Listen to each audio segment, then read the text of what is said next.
After my sister got pregnant, she expected me to house her and her boyfriend. Now she's living in his car. Am I the asshole for refusing to help? Original post. My family and I grew up very poor. From when I was old enough to legally work, I, 19F, have had to take on multiple jobs while balancing school to help with my family and my younger sister. Growing up, I never had a lot, and whatever money I earned I would spend on my sister, 16F, and family. When I was 18 and had just been accepted into college, my dad's business that he'd worked on for the past couple of years finally took off. This also meant that my sister could now have a normal high school experience without worrying about money. While I was in college, I wasn't in contact with my sister that much since I was so busy with schoolwork. However, from our calls and her social media, I could tell she had changed completely and was involved with some bad people. She would post videos on her Snapchat of her getting drunk, smoking weed, juuling, driving while most likely drunk, high, etc. I tried reaching out to her, but she would mostly deny the claims and told me to mind my own business. At some point, she justified her actions using the argument, "This is what the cool kids do now. Not everyone was a nerd like you in high school." One of my high school friends who also has a brother in the same grade reached out to me and said that she heard that my sister was seeing a sketchy guy from another school. Apparently he sells drugs and was expelled from my sister's high school. I asked my sister about this and she denied it. Last week I got a phone call from my mom who was sobbing. She tells me that my sister is pregnant. I was so shocked that I could not speak. Then I was angry. When I was her age and even younger, I gave her everything, and so did my parents, so she could have all the opportunities her peers had. Since my dad's business became lucrative, they've given her every opportunity to succeed, any extracurricular sport she wants, academic tutoring, school activities, etc. I never got any of those things. It angered me so much that she took all of this for granted and fucked up her life. The father. Her delinquent boyfriend who got expelled and sells drugs. She blows up my phone but I don't respond. She then sends me a series of long text messages asking if she can crash at my place. She also asked me if I could make her an appointment to see a doctor. Lastly, she asked if it would be okay if her boyfriend comes and stays over sometimes. I shut her down. I told her that you dug this hole for yourself. If you allow yourself to become pregnant, then you should be able to deal with the consequences. Also, I'm currently sharing a small apartment with 2 roommates. She begged some more and I denied her. In the past few days, she's been texting me and calling me non-stop saying that she has nowhere to go and has been living in her boyfriend's car. I haven't responded to a single message of hers, but I feel my resolve wavering a bit. I fully don't support her, but maybe I'm being an asshole. Edit. To clarify, I would still never house her in my apartment. That would be extremely disrespectful towards my roommates and would get me kicked out due to the lease agreement. I meant I was considering giving in and sending her some money. Edit 2. My parents have disowned her, not kicked her out. They are refusing to acknowledge that she is their daughter, but she is still welcome to live in their house. She chose not to since my parents are absolutely fuming and probably will yell at her and criticize her, which she honestly needs. Relevant comments. John C.E. I have a feeling if you gave in, you'd just be taken advantage of by your sister and her deadbeat BF. NTA, if she is old enough to be a mommy, she needs to learn to care for herself and grow up. You also have to consider your roommates. I'm sure they'd love to have 2 more, and eventually 3, people living there. OOP absolutely. I would never put this on my roommates. To clarify, I meant my resolve was wavering and that I might end up sending her some money, not offering to house her. That's still an absolute fucking no. Marlon Fishy NTA, she still has an option for a roof over her head and she chooses to stick it out with her loser boyfriend in his car. But your parents should not disown their daughter for this, it will only push her closer to her loser boyfriend. You should also be there for her as emotional support. Don't let her stay with you if you get in trouble with roommate/landlord, but let her know it will be okay. She made a mistake as an example and someone she can lean on. OOP yes, absolutely. I've sent her a ton of advice including links, forums, and general information. She has chosen to ignore that advice and instead continue to ask me to live at my place. Not sure what I'll do, but I don't think I'm going to get more involved than that. Like you said, she has somewhere to go back to. She's just choosing not to because she can't take the criticism. Update post 2. It's been a little bit more than 2 weeks since my first post, and I guess it's safe to say now that the situation has been resolved in probably the best way possible. In my last post, I stated that my sister was still living in the car of her delinquent boyfriend who sells drugs and refusing to come home because my parents had disowned her. At this point, I would like to clarify that my family and I are Chinese, and it is common in Chinese culture to disown your kids when they do something that largely disappoints or embarrasses you. However, this is not a permanent disownment like many of you have brought up. As long as my sister apologizes sincerely and they can see that she is actively trying to fix her mistake and become better, they will take her back as their daughter. Another clarification would be for those people who assume that my dad kept us poor since he was stubborn and wanted to work on his business and not get a real job. His business was a passion project on the side. My dad was working 50 hours a week at 2 jobs. Alrighty, on to what ultimately happened with my sister. Despite the chain of advice I sent her, she ignored me still. I regularly checked in with her over the next week to see how she was, and she gave me one-word replies until they ultimately stopped. I was growing concerned after she didn't pick up her cell, but then I received a call from my parents. According to my mom, my sister had returned home crying and begging for forgiveness. She had a serious talk with my parents where she apologized for her behavior and promised to make amends. My mom was very tearful as well. They scheduled a doctor's appointment for her immediately, and I believe she went in the next day. I had no idea what made her finally break and return home, so I texted her. First, I told her I was proud of her for taking action and being mature, and asked if anything happened between her and her boyfriend. At first she was pretty stubborn and kept insisting that she was just over living in a car, but after a while she finally admitted that her boyfriend had requested that she start selling for him if she wanted to keep living in his car and eating his food that he was sneaking her. LMAO. What a fucking asshole. Glad my sister finally returned to her senses. She told me she broke it off with him, and I sincerely hope that's the truth. This past Monday, she got the pills to successfully terminate her pregnancy. According to my mom, she was begging that they do it ASAP, which was really a breath of relief for all of us because we were worried she might want to keep it. The future seems pretty bright right now for her. My parents decided to pull her out of the public school and send her to a progressive private school that some of my close friends also went to. It's a fantastic school and I think it'd be great for her. She's officially starting next Monday. I'm going to visit her and my family this weekend and see how she's doing. Edit. Forgot to add that the new school also has a wonderful counseling department. I urged my parents to speak to the head psychologist there, and they did, and she will be having mandatory weekly meetings with her and another therapist at the school. After my pregnant Sil ignored my son's severe allergy and brought peanut-based snacks into our home, I threw them out. Am I the asshole? Hello, this is a throwaway account and a repost and update of sorts because my post got taken down from the other Am I the Asshole sub. My brother and his wife Laura, who is 7 months pregnant, are staying with us for a week or so since he's interviewing for jobs in the city my family and I are in. My kids love having their aunt and uncle around and everything's been great. Yesterday, Laura went out and came back with groceries. I thanked her but told her that we don't expect them to do this, the kitchen is stocked and that we're just enjoying having them. She said that she wanted to and that most were cravings she's been having. I started helping her unload the bags and noticed that a lot of snacks were with peanuts, cookies, crackers, PB, even some sort of cake fusion. It all made me uneasy because she knows my oldest son, 8M, is extremely allergic. I don't keep anything of the kind in our home because we've had an incident when he was younger, where we almost lost him. I didn't want to be rude, but I told her that I'm not comfortable with having the stuff in the house. She told me that she would be careful, that she wouldn't eat it around him or his siblings, and that she'd clean up after herself, that she was having intense cravings and needed them. Look, I've had 4 kids and kind of get where she's coming from, although I never had to have something, but every woman is different. I made sure my son knew not to touch any of it and to leave her alone when she's eating them. That was that. Today, I woke up early to make breakfast and opened the fridge only to be greeted by strawberries dipped in PB left out without a container to chill. The PB jar wasn't sealed properly next to them, and there were sandwiches on a plate because she likes the bread cold and soggy. I was pissed. I've read enough about airborne contamination to know that you can't really determine it, but I wasn't risking it. I grabbed a bag and started throwing everything in it, our groceries, hers, I didn't care. I was going to take the bag, drive to a shelter and let them know the situation.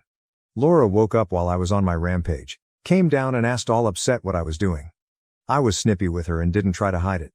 We got in an argument with her defensively saying that I can't do this, that the baby needs it and that it's cruel to put a pregnant woman through unsatisfied cravings.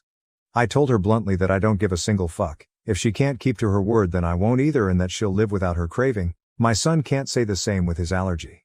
She went back upstairs, packed her bag and came back down, grabbed the bag of food and left in a huff.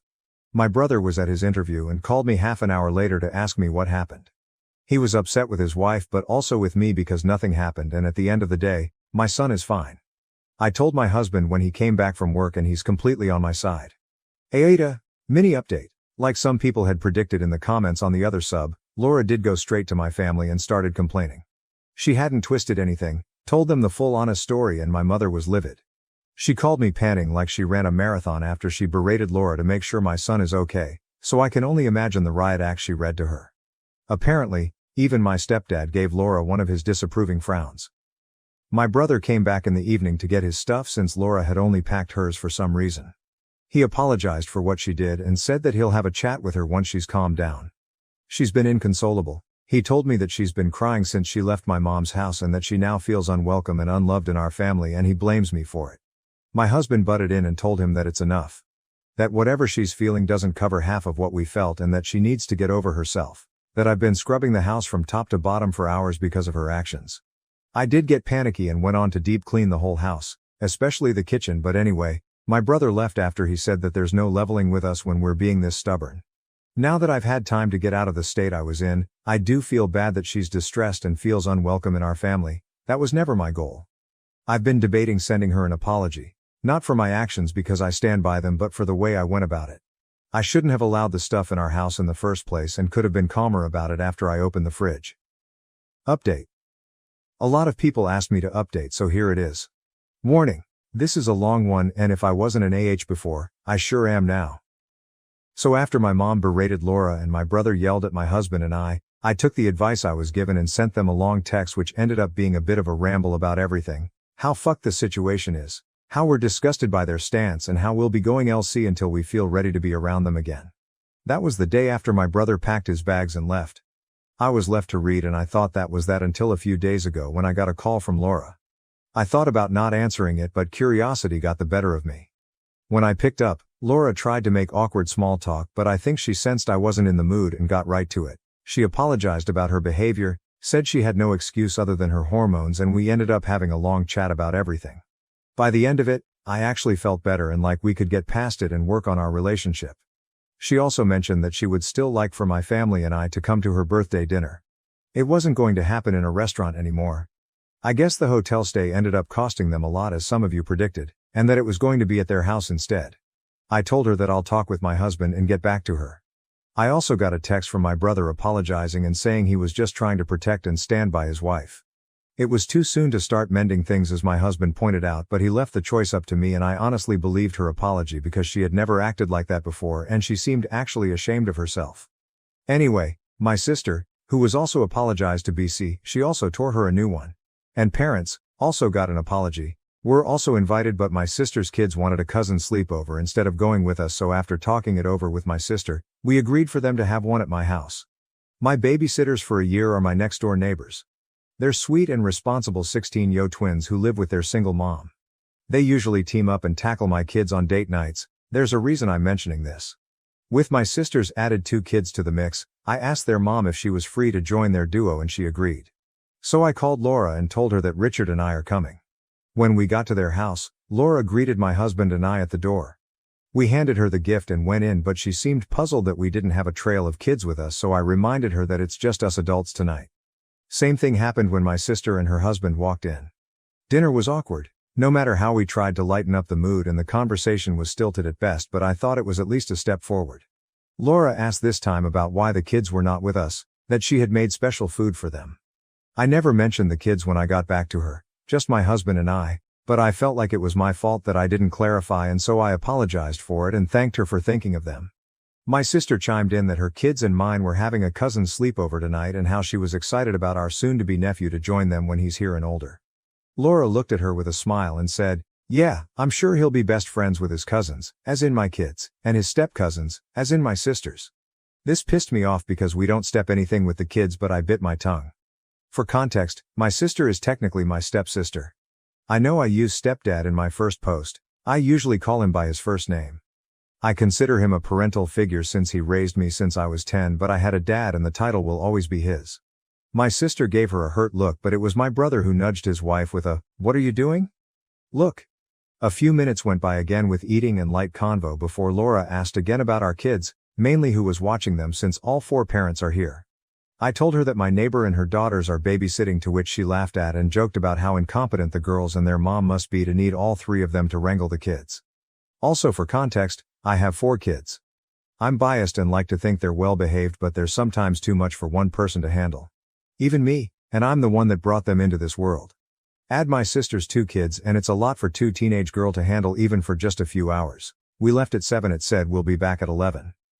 It has absolutely nothing to do with the girls whom my kids adore or their mom who is as kind as they come. Before I could retort anything, my mom stepped in with one of her smiles and told Laura that it's so kind of her to offer her own competence and watch the kids next time. That shut her up real fast. After that, dinner was even more awkward until we cleared the table and Laura brought out dessert while my brother got the cake from the fridge. Here's where I lost the last of my remaining brain cells. I went to the bathroom and when I came out, I saw my husband carrying my bag and trying to usher me out of the front door to leave.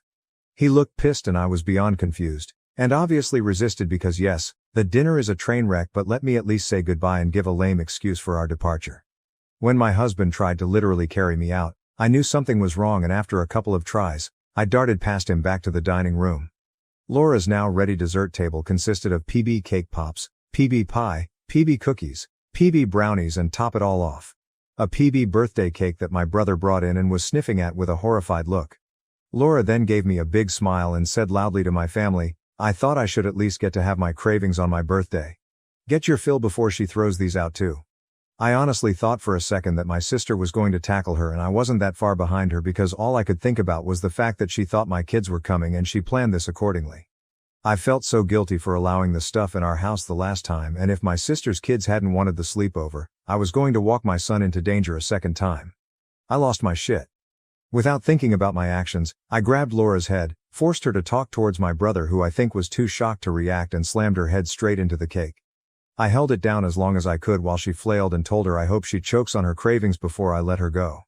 I honestly wanted to go for the pie too, but I had embarrassed myself enough by acting like that in the first place, so I told my brother that I'm done with both him and his wife, and if they try to contact me or my family again, I'm filing for a protective order. Then I let my husband lead me out. My sister was cackling as she followed us with her husband, but our parents stayed back. I heard Laura screaming profanities after us, but my stepdad raised his voice, which shut her up. I got a lot of jokes about his frown on my first post, but the man is as stoic as they come. Him showing any emotion is a big deal. I remember that his frown alone growing up was enough to literally stop my sister and I in our tracks, because we knew if he gave us one that we messed up. I haven't asked my mom what happened after we left because I can't handle any more heartache from my brother or his actions. I don't think this was the update anyone wanted, least of all me, but I'm completely done with both of them. Even though my brother looked like he had no idea, the stuff was in his house, happening under his damn roof. I'm sad I won't be in my nephew's life and my kids won't get to know the new cousin they've been waiting for, but I'd rather cry over that than over my son's life. I don't expect anyone to be kind in the comments. I'm 32, I shouldn't have been so naive, and I know I shouldn't have reacted like that, and I'm going to be dealing with that with my therapist along with the guilt I'm feeling, but please take it easy on me, I'm still shaken up. I'm also looking into family therapy for my kids so they can better process not having their uncle and aunt around after them having been a close presence in their lives. Am I the asshole for calling my friend a creepy weirdo after she posted a TikTok about my husband? Original post, I, 28F, am friends with this girl, let's call her June, also 28F. In fact, my husband, 32M, and I often hang out with June and her boyfriend, i.e. go on double dates, have weekend trips, etc. We've known each other for over 2 years. I would say that we 4 were pretty tight as a group, up until this weekend. My husband is an orthodontist. One of his patients is June's half-sister, Rhea, 12F. June often is the one accompanying Rhea to her dental appointments. June is also a small time for online influencers. She's always recording and vlogging and stuff. Though my husband and I have made it clear to her that we're absolutely not okay with our faces in her vlogs online, and she seemed to respect that boundary. We don't use social media, apart from Reddit, and we trusted her word when she said she's not gonna post us online. Cut to last weekend, my brother sent me this TikTok link with the message, "Dude, you gotta watch this." I opened the link and it directed me to June's TikTok account. She doesn't have much followers, less than 10K, but the particular video he sent me had like 500,000 views or likes, I'm not sure which. Lo and behold, it was a video compilation of my husband with the title, "God, I see what you've done for others." The video was honestly the creepiest thing I've ever seen. She had recorded my husband during various of our double dates together, and it was clear he wasn't even aware he's being recorded. In some of the clips, she would start with her face and then pan the camera towards my husband with a cutesy expression and mouthing words like, "Oh my God." The worst one was where he was working on her half-sister, Rhea, wearing scrubs, and she'd recorded even that. She didn't even bother to blur out the kid's face while she was lying on the dental chair. I showed the video to my husband and he was horrified. He said it made him so uncomfortable and violated knowing that someone had been secretly recording him. He was angry that she'd recorded him working on a patient. He texted her asking to take down the video and delete every video she has of him. First she feigned ignorance, then she said that she meant no harm and that it was all for online engagement, since, I quote, TikTok with hot guys go viral very fast, and that she'd gained a lot of followers after posting that. This was all so weird, but my husband and I got our families and friends to report the video and thankfully it's being taken down now. This pissed off June and she sent me a long-ass text saying how I was jealous of her online success and that I couldn't stand seeing her succeed, blah blah blah. I replied saying, "You're delusional and unhinged. You're not successful and you'll never be. Stay away from us, you creepy weirdo." Now she's all weepy and depressed and has been telling our common friends how mean I was to her. She's also been posting about mental health on her socials and about how mean some women are with their words, lol. AITA. AITA has no consensus bot. OOP was NTA relevant comments commenter. NTA. You and your husband had set clear boundaries and she violated those boundaries. This shows that she doesn't respect you at all. I recommend cutting her off entirely, as anyone who disturbs your peace is not worth your time. OOP. Yes. We're cutting her off entirely. I don't know if her boyfriend is aware of this or not, but I guess he'll have to be collateral damage cause I don't want her to weasel her way back into our lives. Commenter 2, NTA. People who think online engagement is more important than basic human decency are sadly not at all uncommon, and they are, as you say, delusional and unhinged. Their success is not real, and except in a very few cases, it never will be. OP, it's psychotic honestly. My husband is so freaked out about this. I feel so bad for him. Commenter 3. He might need to drop the half-sister as a patient and/or tell the parents that she, June, is not allowed to accompany her anymore. I agree that is a creepy weirdo. If she can't get followers or likes without lying and getting consent for people to be recorded, then she needs to find a new career. OOP, yes, he's in the process of informing her parents. I don't think he's gonna drop her as a patient as her treatment is almost done and it's gonna be a hassle for her to find a new orthodontist. Commenter 4. He needs to ban her sister, your former friend, RL, from the room while he is treating the patient. He needs to have a female staff member assist him and act as chaperone should your friend try to make baseless accusations.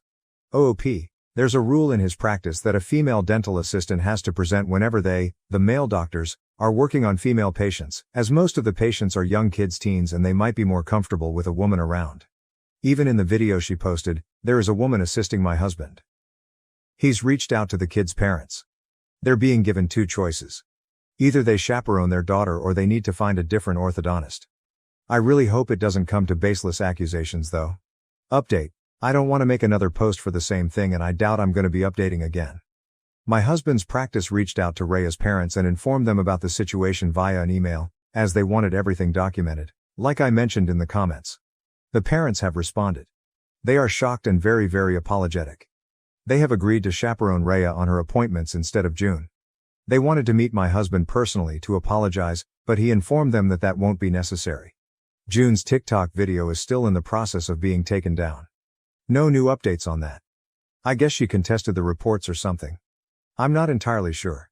My husband and I have blocked her. My brother is keeping an eye on her account though, just in case she posts something else about us. We'll see what to do when it happens. We're gonna be consulting a lawyer if she bothers us again in the future. My husband is kinda shaken up / upset / annoyed about this whole thing. He's taken some days off from work and so have I. We'll plan a trip somewhere maybe, to take his mind off of these things. Right now I need to be there for him. I won't be posting anything for now. We haven't contacted her boyfriend yet. My husband is not in the right headspace right now and I feel it'll be better if we focus on ourselves for the time being. We don't want the added headache of how the boyfriend will react if he's in on this or whatever. We'll inform him after some time. I know this is selfish, but I think it's for the best. Thank you all for the responses. New update. We thought the drama was done, but nope. We filled June's boyfriend in on everything, and he was shocked, hurt, and confused. Turns out, June managed his social media, And he had no clue what she was posting. He thanked us, and we thought that was it. But then he asked to meet up, saying he needed to discuss something. To be honest, we were extremely hesitant to meet with him. We were so done with the drama and didn't want to get sucked back in. But he seemed genuinely concerned and willing to listen. So we agreed. At the meeting, he revealed he'd confronted June.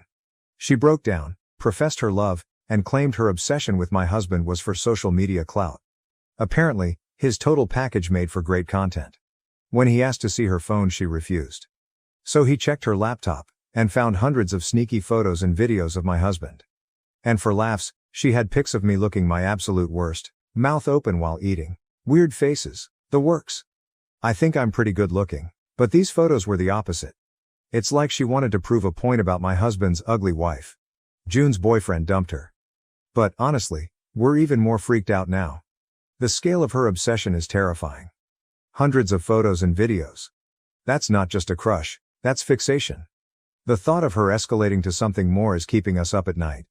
As a small consolation, June's boyfriend made her delete the videos from her social media and laptop. But God knows how many more copies she has. Despite June not reaching out after all this went down, we're still on high alert. Her radio silence is kinda unnerving, and we're bracing ourselves for whatever might come next. Hopefully it is in fact just for social media clout, not some weird baby reindeer type obsession with my husband. It's kinda unsettling how she was friends with me for over 2 years. We hung out often. We've gone on weekend trips with her and her boyfriend. We have so many mutual friends, and yet no one knew she's doing this behind our backs. Either I'm bad at reading people or she's very good at being sneaky and deceptive. I'm also mentally kicking myself for not realizing that someone was taking pictures of me. I feel my husband and I both need to be less dumb and more aware of our surroundings, lol. On a brighter note, Raya's parents are super thankful to my husband for still treating Raya after everything. That's it for now. Hopefully, this is really the end. Relevant comments. Commenter 1, just be careful OP. Jane sounds unhinged. Oh OP. We are. It's kinda scary though because she knows where we live / where we usually hang out / where I work / where my husband works. Commenter 2, man, this is some serious soap opera level drama like you said though. Better to stay aware. No one likes being caught off guard. Hopefully it ends soon and you can move on. At least the parenting situation seems good. OP, Raya's parents are wonderful. They were the ones who used to initially accompany Raya to her appointments.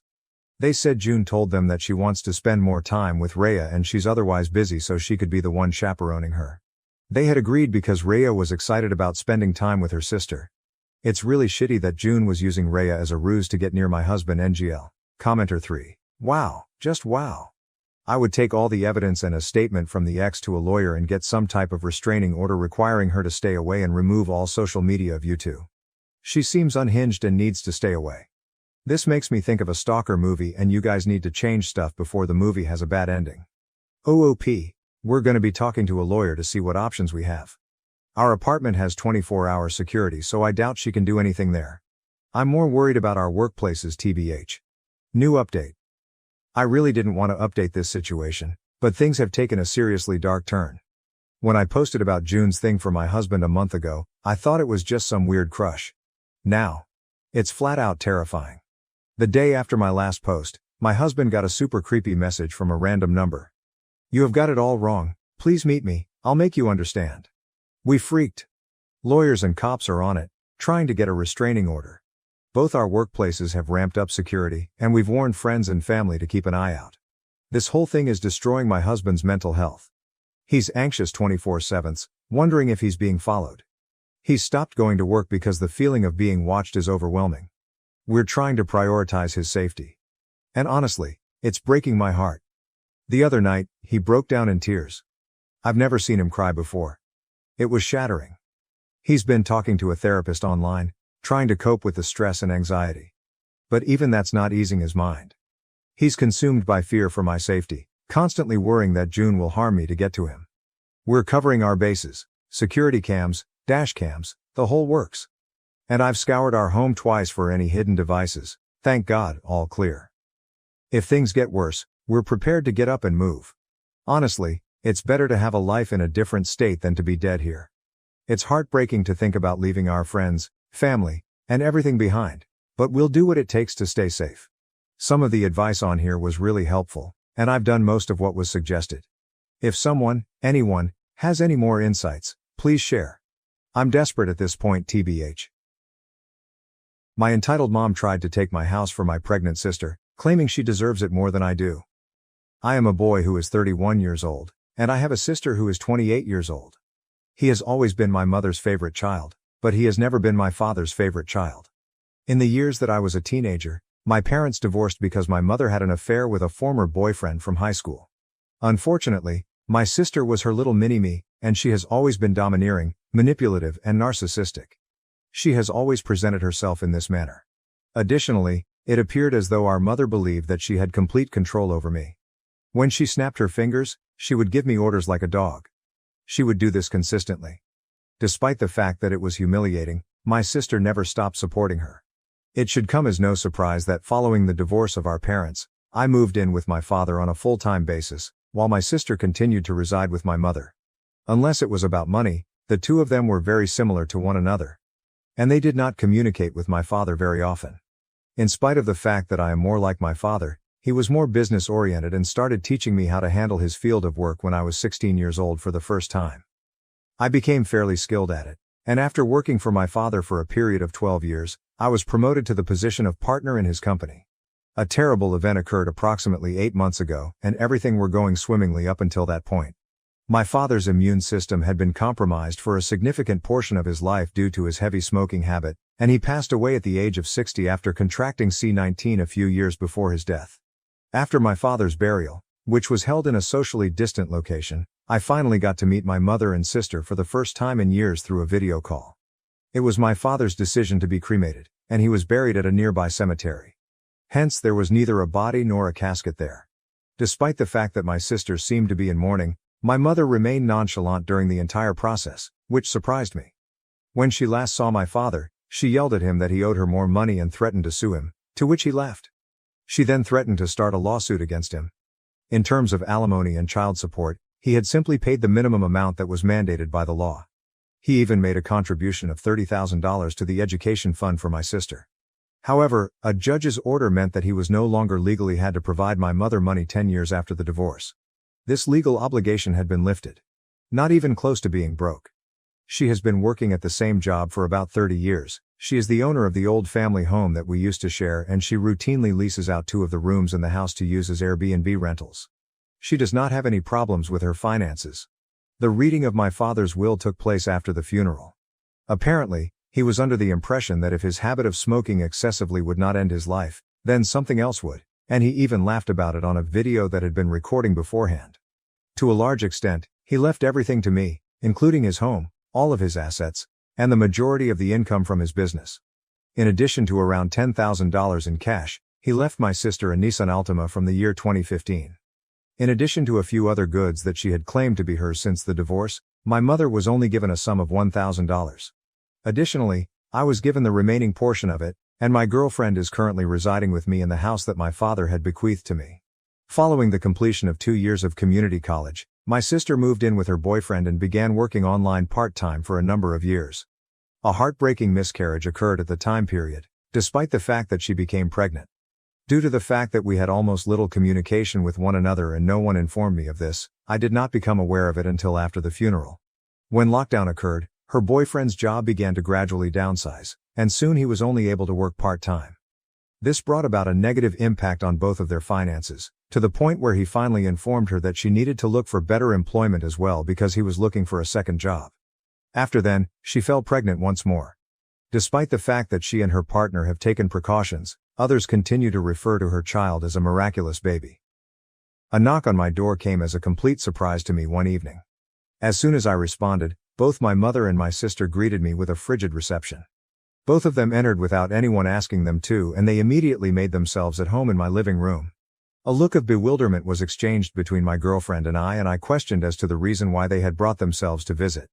It appeared as though my sister was giving herself a tour of my home as she was laughing and looking around, opening doors. The request for a refreshing bottle of water was made by my mother, who had just sat down on my sofa and reached out with her fingers.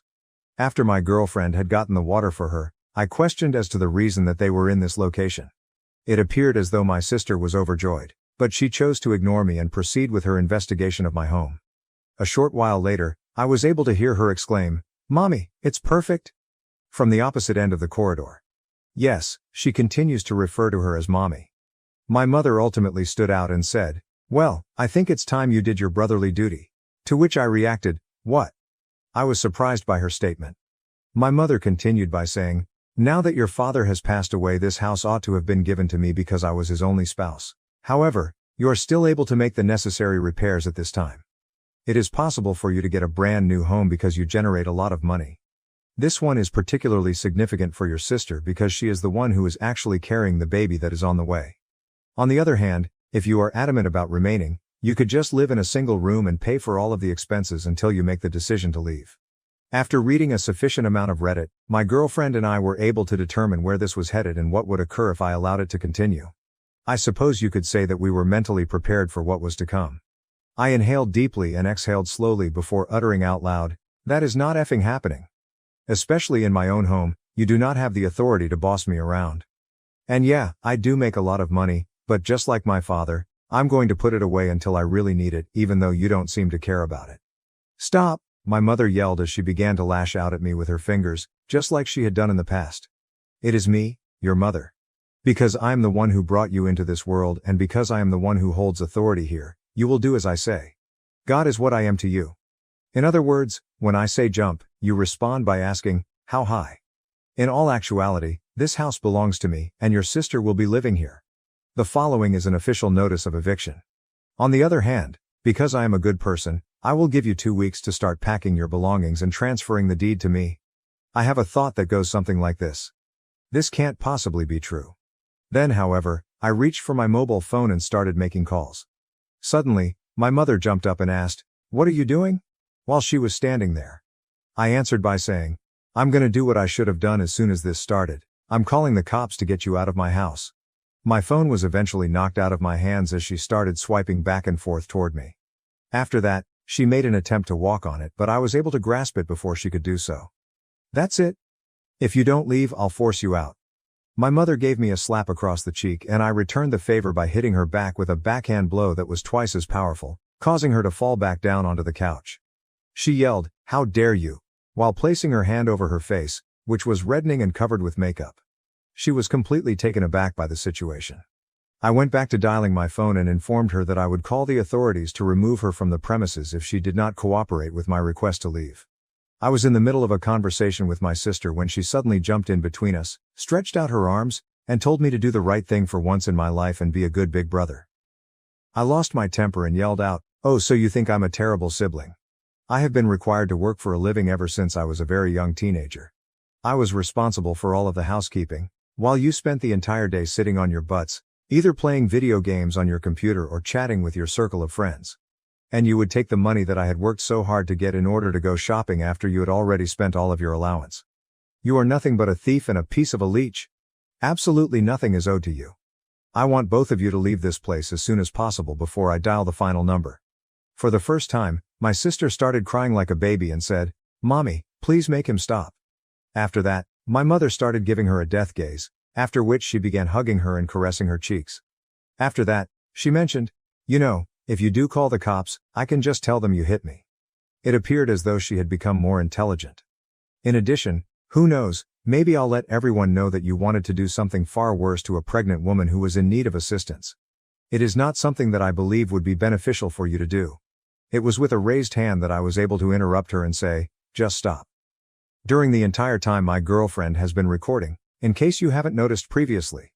This indicates that we have video evidence of you assaulting me first and then publicly declaring that you would lie to the police during the incident. I don't believe that would be beneficial to your reputation at work or for your Airbnb business, which is relatively tiny. In the event that appearances could kill, my mother would have blown me up like a tactical nuclear weapon.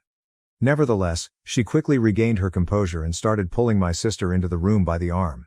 My younger sister, who was behaving like a complete and utter child, managed to escape our mother's grasp and immediately plopped down on my front step while throwing a fit. "Are you able to see now?" I questioned my mother after giving her a quick glance. "The result of the spoiled upbringing she had from you is this." After she had finished staring at me, I watched as my mother attempted to remove my sister from the front steps of my house. On the other hand, My sister grabbed to the handrail of the porch and cried out, "You promised me!" over and over again. As I stood by the door, I laughed and yelled out to each of them, "Never come back."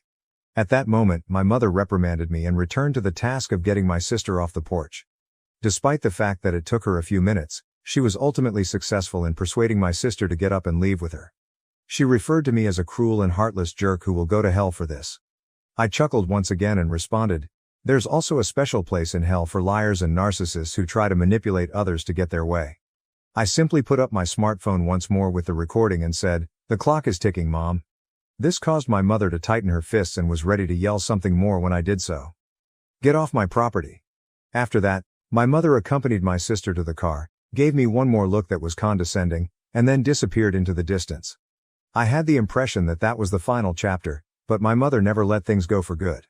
A few days later, I started receiving messages from people I knew and family members who were using the internet. A good number of them were furious with me, while others merely had inquiries about what was being placed. Due to the fact that both my sister and my mother had blocked me on social media, I was unable to view what they were saying on my Facebook account or see what they were saying.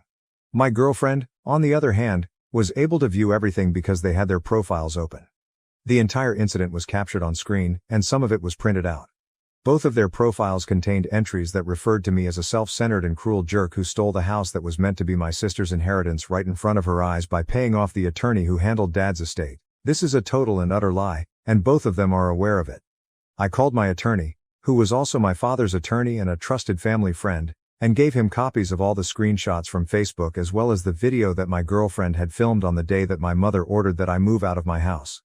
My intention was to take it a step further, so he wrote them a letter instead of sending a simple cease and desist letter. He wanted to write a letter. I advised him to send it by express mail that required a signature in order to determine whether or not they had got it. It was on the same day that the letter arrived that my mother called me in an angry state. I warned her that if she and my sister did not remove all of the false social media posts they made about me and reveal the truth, I would send an email to her entire family, her boss, and upload the videos we captured of her online. In addition, I would sue her on top of everything else that I had done about the situation. She accused me of being crazy by claiming that she had only done what she did for the sake of my sister. She then proceeded to give a full-fledged lecture, during which she reiterated her belief that my sister still required my house more than I did. I made it abundantly apparent that I did not care what she believed, and I warned her that her career would be ended if she did not remove everything and reveal the truth. It was with reluctance that she responded, "Fine, you win." After hanging up the phone, he commented, "You should keep the stupid house." At that very moment, every single dishonest post that had been made on their profiles disappeared. I was unblocked, and my mother presented me and everyone else with a half-hearted apology, explaining that she had hurried what she said because she believed that my sister required my house more than I did due to the fact that she is pregnant and broke. On the other hand, she admitted that the house was legally mine according to the will that my father had left behind, and she was aware of this fact before he passed away. Therefore she had no right to attempt to claim it. In addition, my sister expressed her regret, but she virtually reiterated everything that our mother had said. She stated that she had just agreed with her beliefs and then blamed what she had done on our mother and the pregnant emotions that she was experiencing. The answers came in on both my mother's and sister's pages for a period of time, and a significant number of people were depressed by the fact that they attempted to seize my house. I received a lot of sorries and my bads from people who had previously believed her, but all it did was show me who was more on her side in the first place, because they were also willing to swallow her nonsense. I could not believe it. Regardless, the majority of them were members of her family's side of the family. She was not believed by anyone on my father's family, and they were vocal about their lack of belief.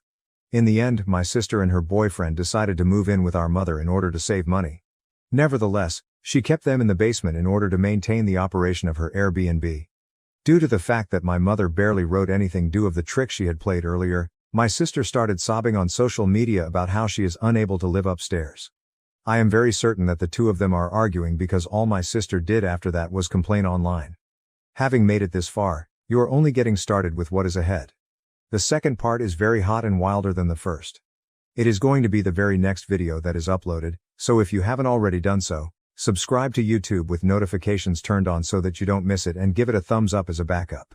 When the sister and mother came at the OP's apartment, the first peculiar thing that stuck out to me as being too obvious to look away from was the fact that they were there. Based on my understanding of the circumstances, the brother believed that the mother had just told her, "It's a done deal, you're getting this house." And the sister had believed it for some reason. This is the only interpretation I can come up with. It is either the case that the sister is so naive that she believes that the mother has the authority to take the property away from the owner and give it to her, regardless of who owns the house, or that the mother simply lied and made up some kind of reasoning as to why the house was rightfully hers. I thought the mother's notion was a terrible one. She essentially told him, "It's time to do your brotherly duty." And she believed that he would just hand up the house by that point.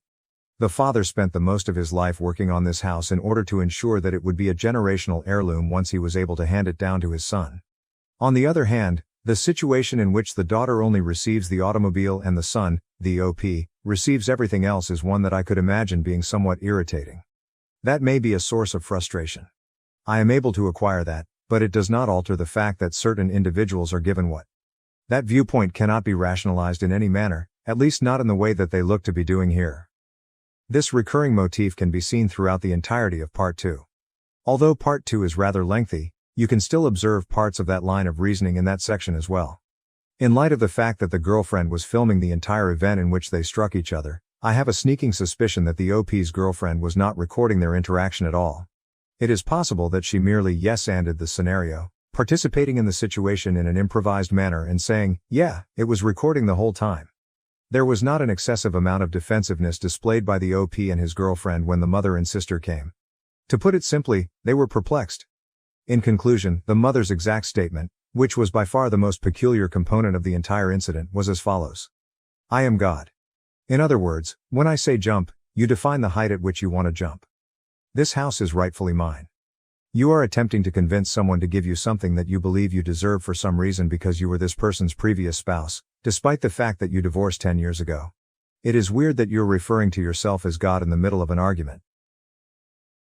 Karen demands VIP table claiming to know the owner, but I'm the owner, and she was left crying with a $4,000 bill after my revenge.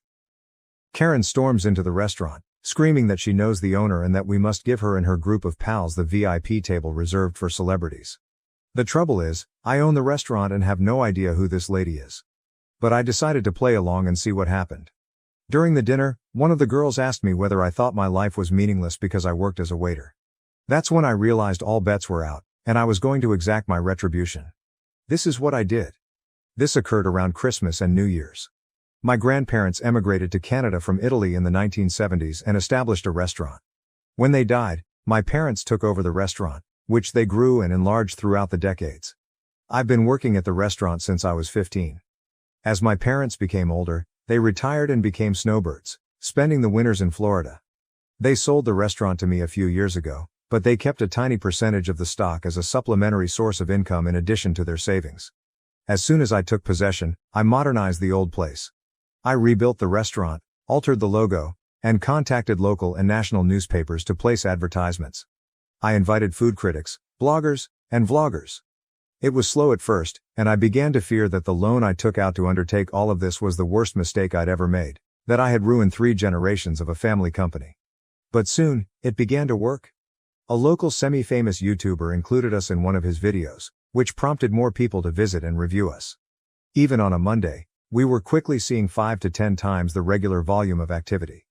We became a destination for large events, and it was not uncommon for a celebrity to stop up on certain evenings. I even invited certain high-profile clients to visit and cook for our guests. This cost a fortune, so we were completely filled for the holidays. People had to make reservations in July to get a table in December. It took years to get to this point. When things become busy, I don't simply sit in the back office. I'm on the floor doing whatever needs to be done, whether it's greeting customers, bussing tables, or mopping the floors. On nights with high-profile guests or events, I wear a jacket and take charge. One night, 6 women walked in.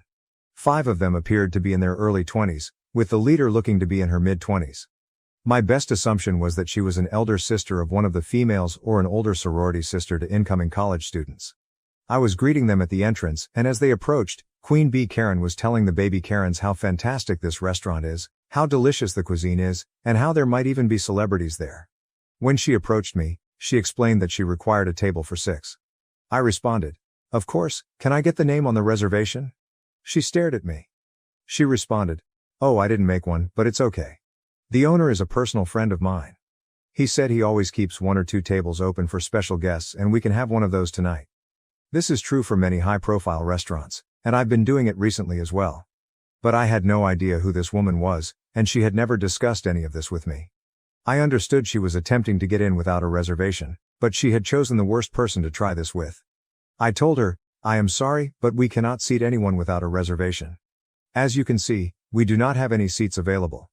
I didn't want to go all out and say, "I'm the owner, and we have never spoken before, so I never promised you anything." But I didn't want to embarrass her in front of the other girls she was with at the time. She then instructed one of the other girls to take a picture of me. She announced that she would speak with the owner and ensure that I was either scrubbing toilets or fired by the end of the week. The other girls behind her joined in, saying things like, "Yeah, kiss your minimum wage job goodbye." I wasn't sure if they were in on it with her or if they truly believed she knew the owner. Queen Bee Karen then said, "Look, you can either give us a table or I can make your life very difficult. This is not worth losing your job." She kept pointing, trying to belittle me, and then saying things like, "Obviously you aren't anyone here, because if you were, you would know who I am and never try to tell me anything other than yes or, of course." She was constantly attempting to put me down and take that table. At this time, it had been a hard day for me, and from my perspective, I had three options. Number 1, I could inform her that I am the owner and call her out on all of this. Number 2, I could simply hand her the table and let things go.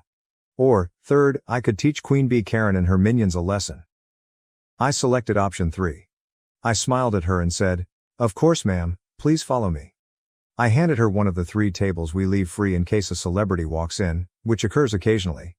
I told her, "I apologize for everything and you're right, it would be simpler just to give you the table." I also assured her that the first 3 rounds of drinks would be free. I seated them down and personally served them.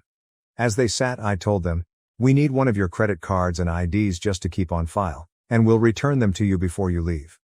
Queen Karen handed me her card and informed the baby Karen minions, "Tonight is on me."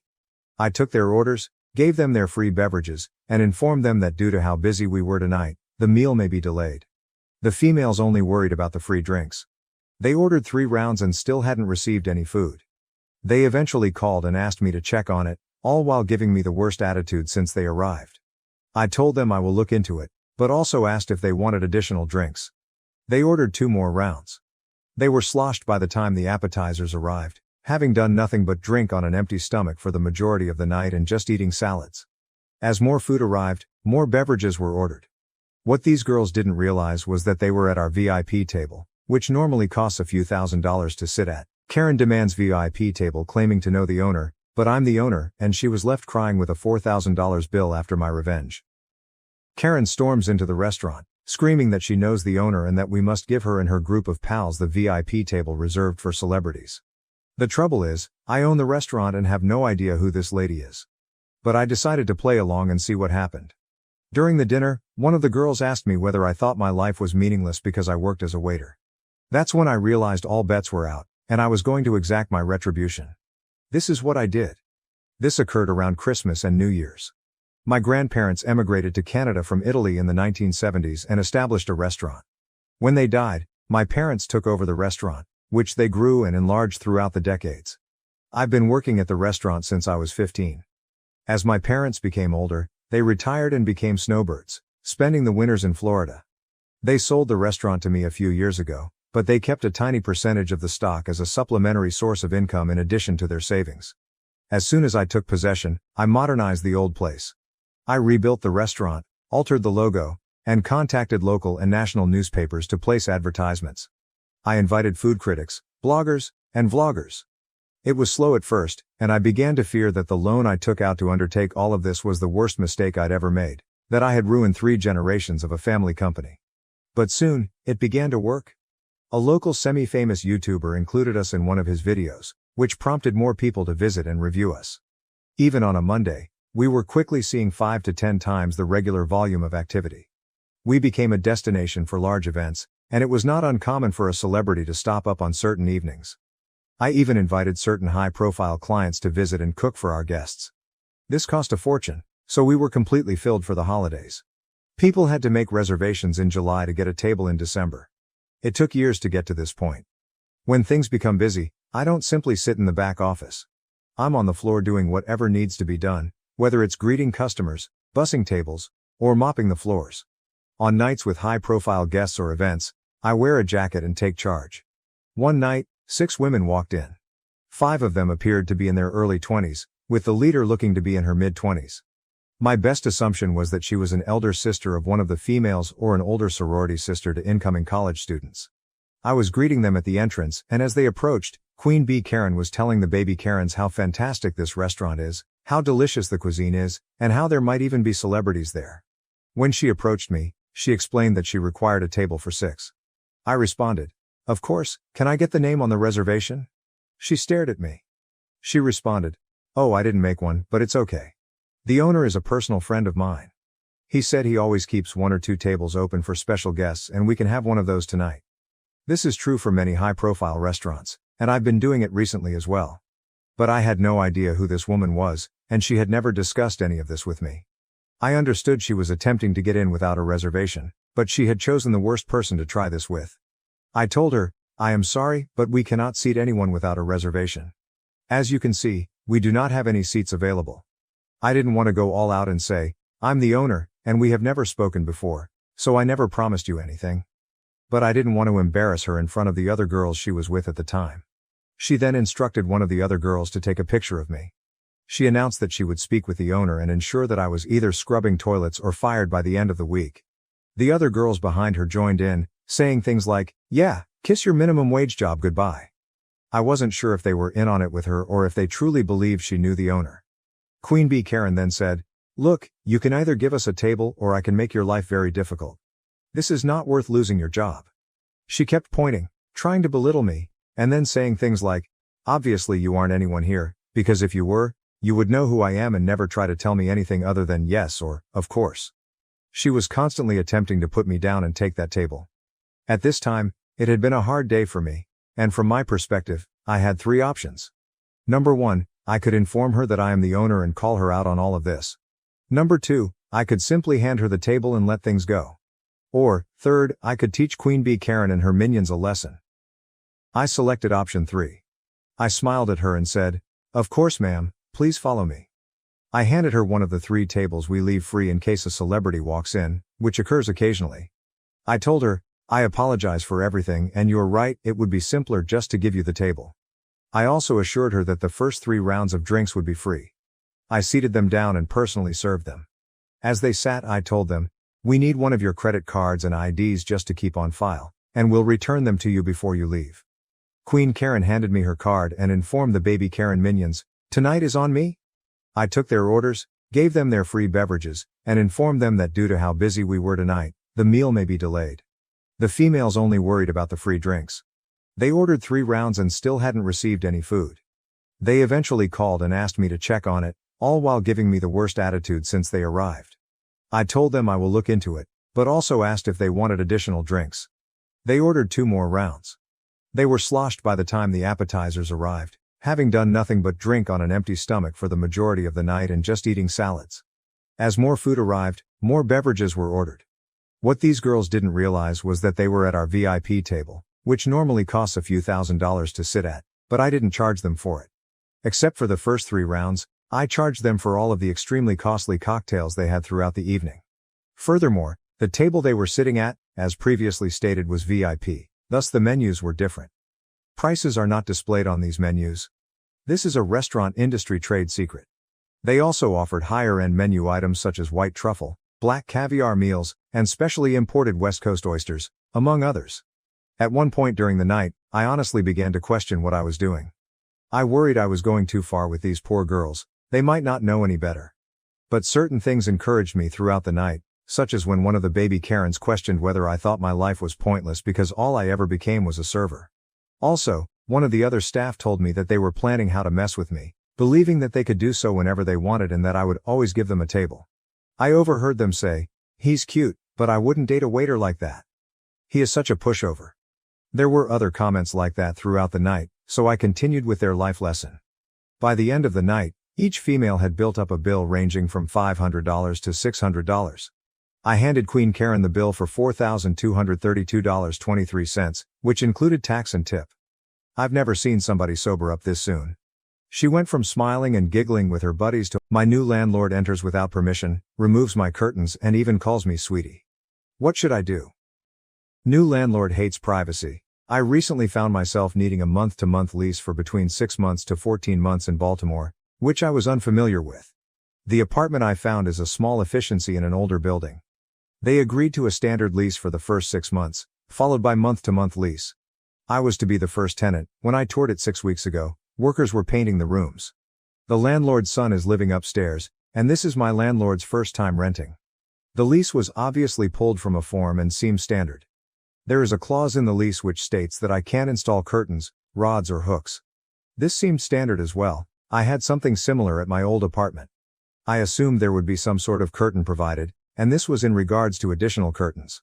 I moved in on Sunday, and found the landlord had not installed curtains at all. At this point, I assumed the issue with curtains was the potential to damage the wall.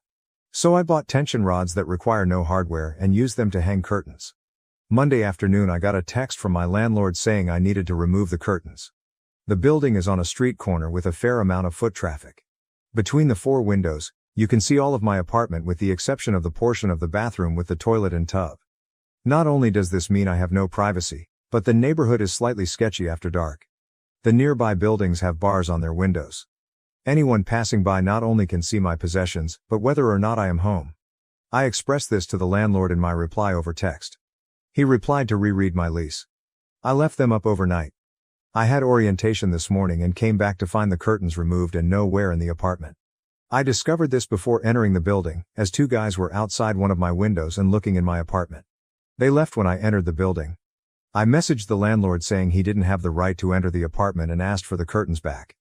He again said to check my lease and then commented that I needed to finish unpacking as it looked messy in my apartment.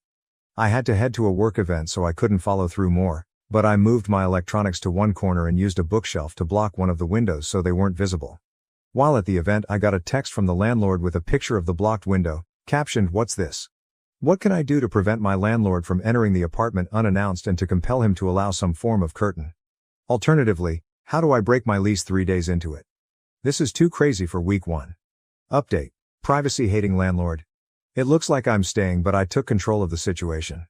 Not long after posting, it became apparent at work that the length of time I would be needed on this project is significantly lower than outside estimates originally said.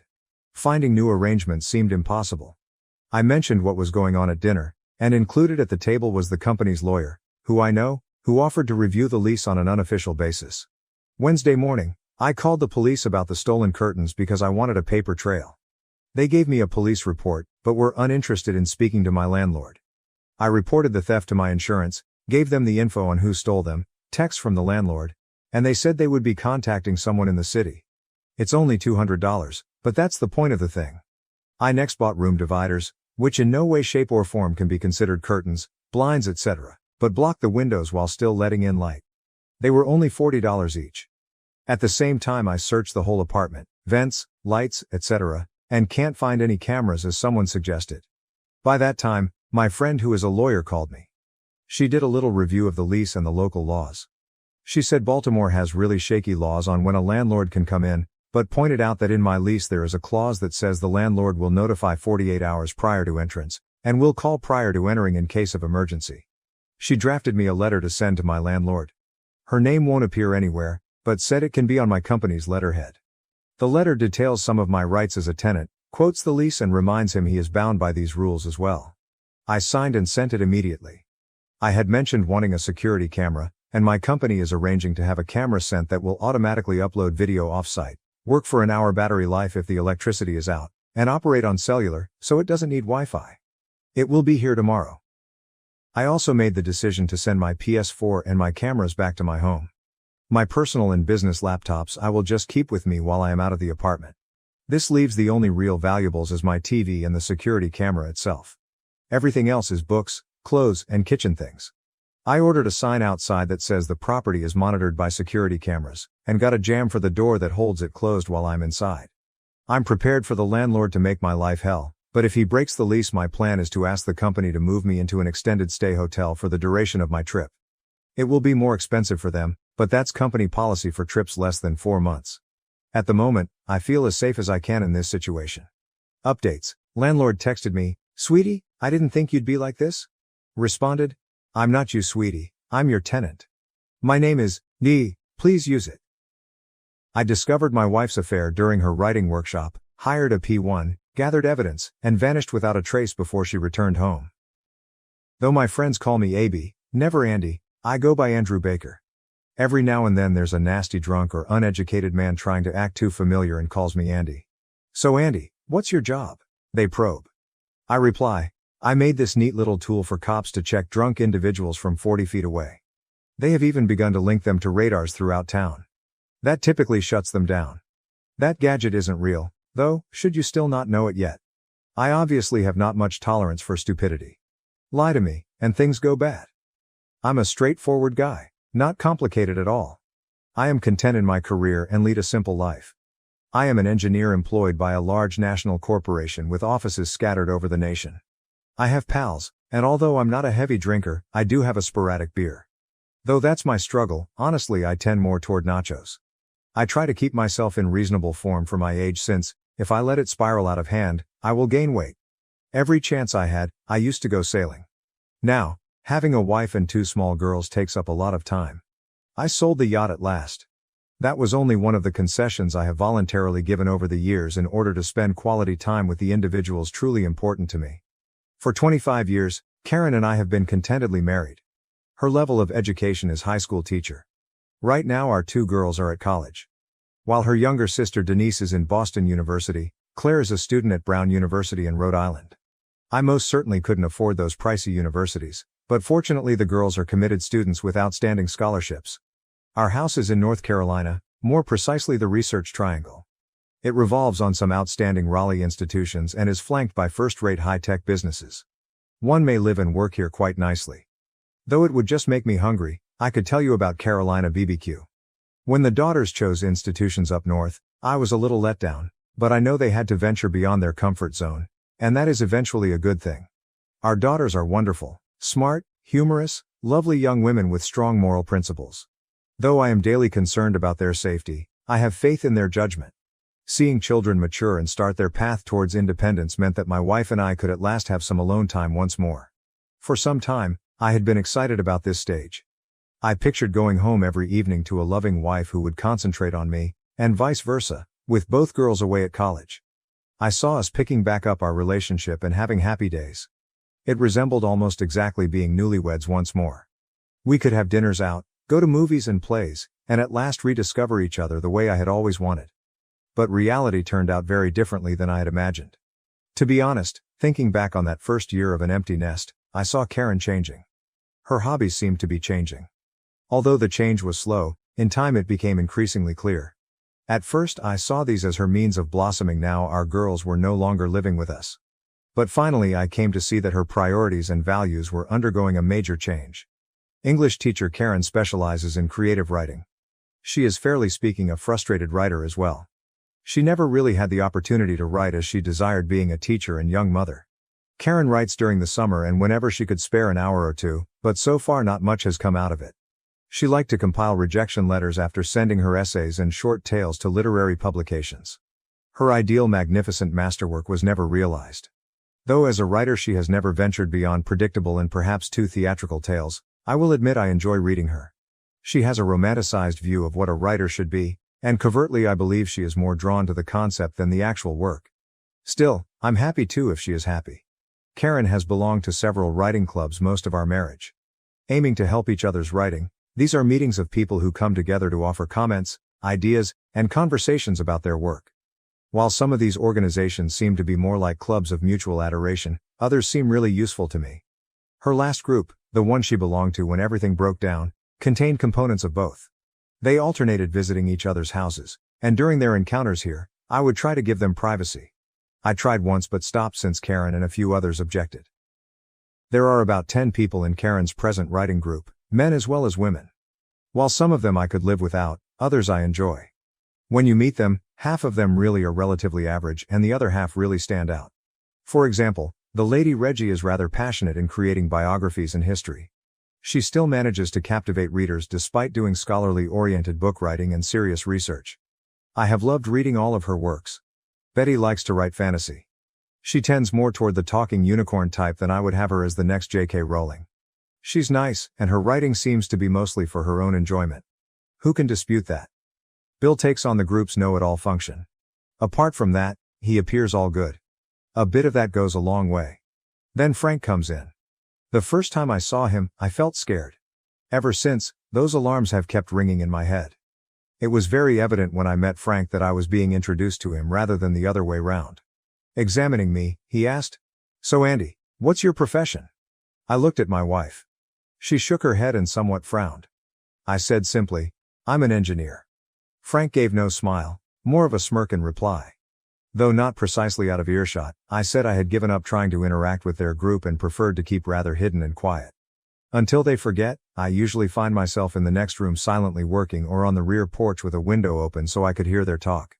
Frank seems to share private jokes and a connection that makes me uneasy when he talks to Karen, early on I found.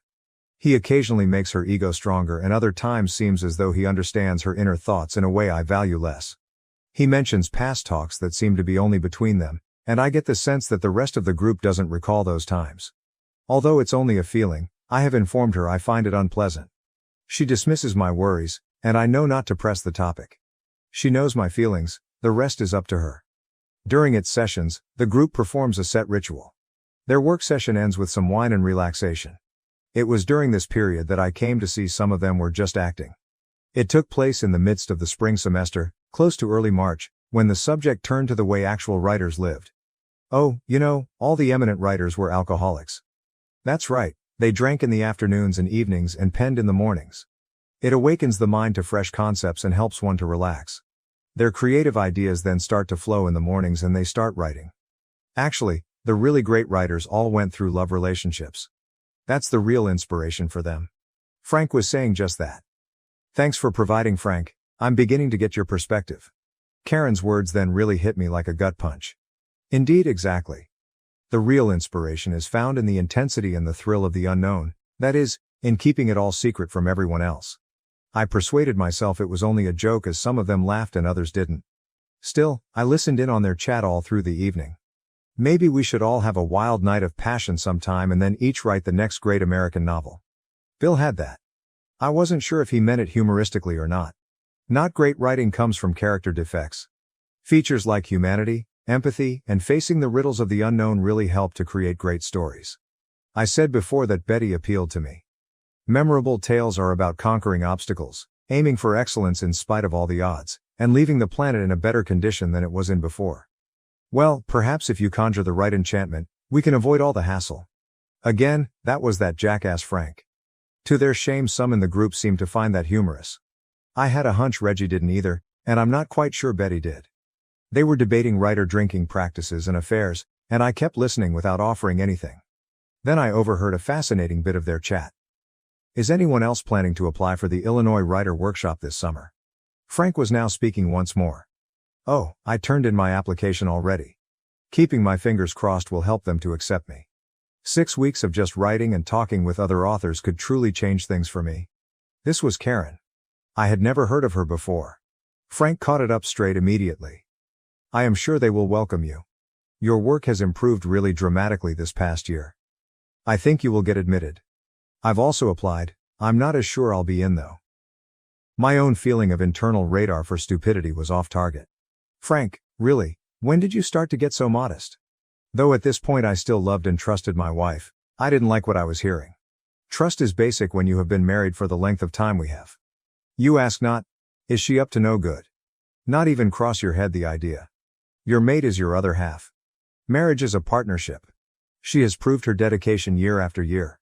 All you really want is for her to discover the success and happiness she so deserves, or at least that is what you think. Later on though, everything falls apart when you find your confidence has been betrayed. Update 1. I let myself ignore the overheard exchange from that evening over time. As I said, I trusted my wife entirely. Some younger males might not understand it, but trust becomes a way of life rather than only a decision after being married for more than 20 years. Late April found me finishing some outside gardening when I decided to call it a day and head indoors. Reaching for the kitchen door, I discovered my wife on the phone exclaiming, "I can't wait, 6 whole weeks without any responsibilities, no commitments, and no one waiting for me to get back." At the last bit I started to perk. I stopped in front of her and listened. Absolutely, those 6 weeks will be the most self-indulgent of my life. I owe it to myself, you too owe it to yourself. Not one of these appealed to me. I walked through the kitchen opening the door. Karen appeared shocked. Well, I have to sprint. AB is here and I have to start cooking dinner. She grabbed fast. I said, who was that on the phone? Oh, just Regina.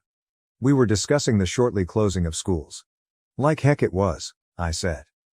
I wanted to probe her about some of her remarks, particularly one about no one waiting for me to come home, but I realized that tonight the truth might be in scarce supply. Though I tried to hide it for the moment, my attitude worsened. Dinner later that evening, the other shoe dropped. AB, the amazing news I got today will not surprise you. Recall that Illinois writer workshop for which you applied? Come on, you hardly pay attention to me. To be honest, I had heard about the workshop before. But that was only because I had overheard her talking about it over a month ago. I don't remember you stressing it. Sure, I did. I applied for a 6-week workshop for authors. At the University of Illinois, it falls mid-June through late July. Their lecturers give lectures. They also bring in eminent authors for seminars and debate forums. We then get rather busy writing. I was accepted and this is an amazing chance. That sounds excellent, honey. We could certainly handle it financially. Perhaps I might join you and take a little time off from work. I would really enjoy listening to those authors speak. Her response appeared odd. Well, we can think about it. I won't have much free time to spend with you over the very demanding 6 weeks. My gut was tingling once more. Well, you know I'm not exacting. I could be the group's coffee guy. She gave a really tense smile. That may be lovely, darling. Let us monitor things. Such deflections have come from both sides. I knew what they meant. She was making sure I wouldn't wind up traveling to Illinois with her. I get the sense you would rather I didn't go with you. Oh no, it is not like that. I merely worry you might find it boring. You're into computers and circuits, and this is basically writers discussing major concepts.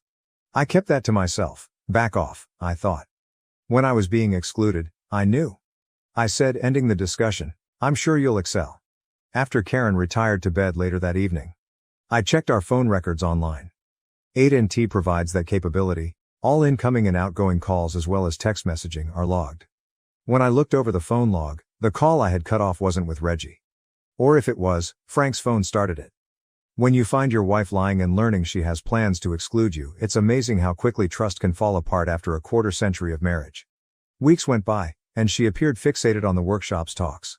She rejected the idea every time I tried several times to talk about maybe visiting at some time or going with her. She next moved from rationalizing to manipulating. AB, I have some interesting news. Late June saw me get you and Jake 2 passes to a fishing camp in northern Canada. You can take Jake, and both of you will love fishing for those large brown fish you constantly mention. Although it was very costly, I wanted to show thanks for your understanding of the writer's workshop. And I felt a little bad since you wouldn't be having fun, hence I want you to go and have a fantastic time. We may then discuss our experiences when I get back. Something didn't seem right. Thanks, sweetheart, that shows consideration of you. To be honest, I would enjoy your company more. AB, we have seen this. Simply said, it makes no sense. I will be working all through. I would feel guilty ignoring you in such a manner. I looked at her face and eyes momentarily, trying to make sense of it. Was it contempt? Thanks, honey. Canada seems entertaining. My voice was devoid of energy. I was mentally organizing my choices. A surprise trip to Illinois took the front stage. Well, you could at least say it while grinning. Those tickets cost a lot of money, so you should be glad. Sure, sounds fantastic. To tinker for the evening, I descended to the basement. Our ancient house had one of those floor grates in the corridor. Originally, the first floor was heated by it, allowing warm air to pass from the furnace room. I first made a point not to step on it inadvertently, but with time I grew used to it and forgot about its existence. There is also the phone in the hall. I was quietly working in the basement, thinking about what to do when I heard Karen on a call. Yes, I handed him the passes. He remains unsure. I keep telling him he won't love it. I'm not sure exactly. No, I cannot merely advise him against showing up. I want it too, but I also want to stay married later on. I simply need him to allow me some time to enjoy myself over a few weeks. I have earned it, I am due. I do want those weeks with you as well. All fine, let us wait a while. I believe he will show up.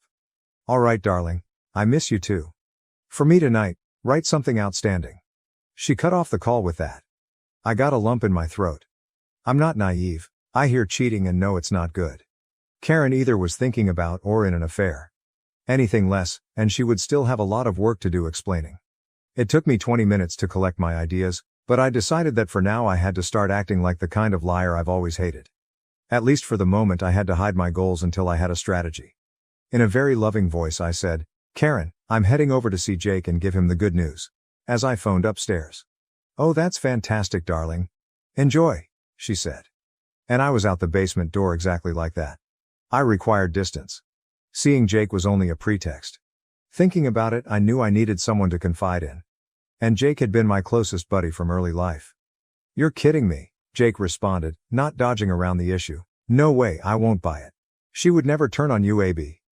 "Well, she's certainly working hard to keep me away from that workshop, and she's calling someone baby, and it's definitely not me." We merely sat there, silent. Most men want from a friend simply sitting with them and sharing the suffering. "You have to talk to her about this, AB. Assuming the worst without knowledge of the truth will not help you through the next few months." "And what is she likely to say?" "When I review the phone records tonight, how much would you want to wager that Frank was not the one she spoke with? Frank she called baby, and Frank she's plotting with wasn't Frank." "I am not laying that bet. What then is your intended course of action?" "I'm going to grab a seat and have a frank conversation. After 25 years of marriage, that's what you do. I'll tell her I love her, let her know I'm offended she doesn't want me to travel with her, and I'll ask her straightforwardly what she's up to, that she doesn't want me there." "Do you suppose she would tell you the truth?" "Nope, but I'll tell her the truth. Even if some of it isn't what she wants to hear. She'll know how much I love her. She will understand that cheating on me will destroy our relationship. She will then most likely try to persuade me that I should simply go fishing since I am seeing things." I stopped just for a moment.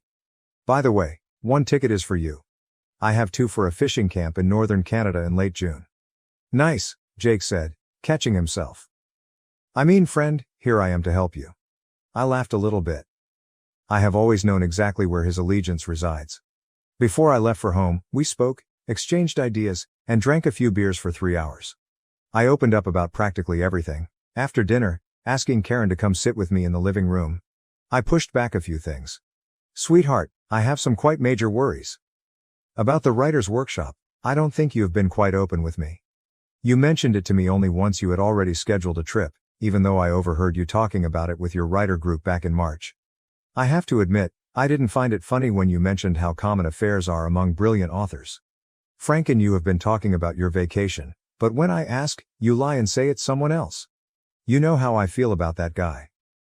Then, when you told me you were accepted, you seemed deliberately aloof and discouraged me from participating. Though I am not here, I wanted to partake in this fascinating trip with you. Rather than thinking about it, you set plans for me to be somewhere else without even talking to me. Just committing on my behalf. You seem to be attempting to make sure I won't be around when you're in Illinois. You haven't been quite honest with me, hence I'm beginning to wonder if you have been entirely loyal. AB, I would never be dishonest with you and I have never treated you that way. What has drawn you in? Being your husband, all I want is for you to have fun. That you could believe something like that about me truly hurts. I have no control over my emotions or what sets things off. You know, I love you. Since our first meeting, I have loved you. Nevertheless, I cannot just ignore the concept of treachery. Are you hoping for that, Karen? Is this writer's workshop your haven from our marriage? Update 2. Our dialogue came to an end with that. Not more loving or sympathetic conversation.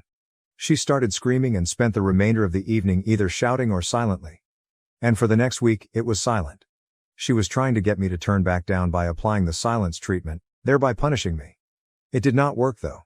Actually, it reinforced my beliefs solely. But I knew I wasn't moving in this direction and finally I let her think she had achieved success. Not much I could do to stop her from cheating if she intended to do so. The phone call I listened in on even hinted she might have done it already. I finally thanked her for the vacation to Canada, but my attitude stayed dark until the trip was finished.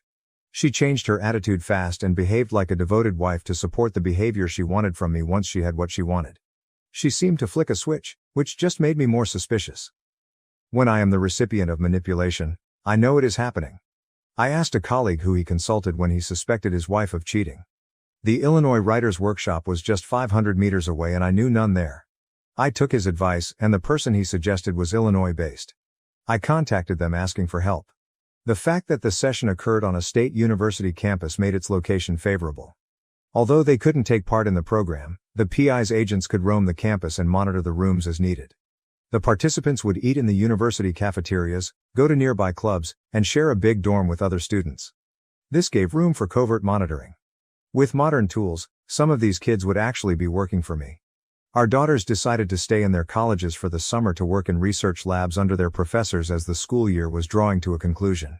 We were still empty nesters then. I deliberately tried to invite her to dinners made at home and show her around. She appeared to be enjoying everything, hence I began to think I was improving. But every time I told her I loved her, I felt her dismissive I know attitude. The fragments of the puzzle came together gradually. She had merely taken me for granted, not stopped loving me. I knew her safety net was consistent and familiar. She knew she could go away, find thrills, break off our marriage, and I would be waiting when she got back. This insight brought my ideas into line. I knew I couldn't leave things unanswered the day she left. Her shuttle for the airport came as we stood close to the door. I begged and said, "Please don't do anything that could ruin us," tightly gripping her. She flashed me an annoyed glance in answer and retorted, "I'm tired of you not trusting me. We will have a major discussion about this when I get back." She snatched her luggage, kissed me quickly on the cheek and hurried for the shuttle. She left without ever looking back at me. I sensed then that my marriage was about to end. After 25 years and our 2 grown kids, it seemed our relationship was going away with little notice. The private investigator did his work really well. He said they were in an unfamiliar area so they didn't bother covering their acts. Karen has to have taken off her wedding bands on the plane since they vanished off her finger when she arrived at the studio. She claimed freely to be newly divorced, and Frank and my wife started to be inseparable right away. They were together all the time, kissing, holding hands, and behaving as passionate high school students would have. My PI cleverly set a tiny video camera in their dorm hallway. Karen and Frank only used one of their designated rooms, although each had one. Sometimes her chamber, sometimes his, but always they stayed late together. Although I knew what was happening in those shared dorm rooms, my PI and his crew went to considerable measures to verify my suspicions. Frank and my wife left early one evening before it was dark. 2 agents, looking like normal college students, sat against the corridor wall and surreptitiously slipped a tiny fisheye camera under the door. Frank was seen in action for 20 minutes using this gadget. The video quality was shockingly clear, and he clearly hadn't used protection when he finished. That for me was the last straw. I was clearly done with this marriage. Anything else the team found served only as more proof to support my position. Regular updates from my private investigator kept me informed, but after that first week her future was obvious and my decision was taken. Beginning the early days of her workshop, I spent time implementing my plan. I wanted to be virtually invisible, almost ghostly. I would have vanished and there would be no turning back. No falsehoods, no ultimatums, no protracted negotiations, explanations, justifications, or attempts at reconciliation when she got back. The sole outcome would be divorce. My marriage was about to fall apart. Though it does not fade fast, what is love without trust? An unfaithful wife cannot define a future. Some could contend that my answer was weak.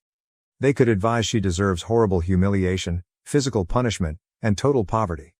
Ultimately though, the law would forbid me from pursuing any of that, and I had no intention of ruining the rest of my life by seeking such cruel revenge on my adulterous wife and her lover.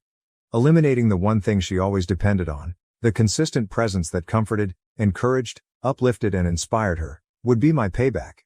I was walking away from myself. Frank lacked suitability for a catch. Long term, he was unable to meet her needs. Where would a 50-year-old divorced mother find emotional stability and love? I not give a damn. She no longer would be of interest to me. My private investigator would bring me more images, recordings, and proof of treachery by the person who promised me allegiance above all else every few days. The pictures and videos in the reports were very upsetting to view.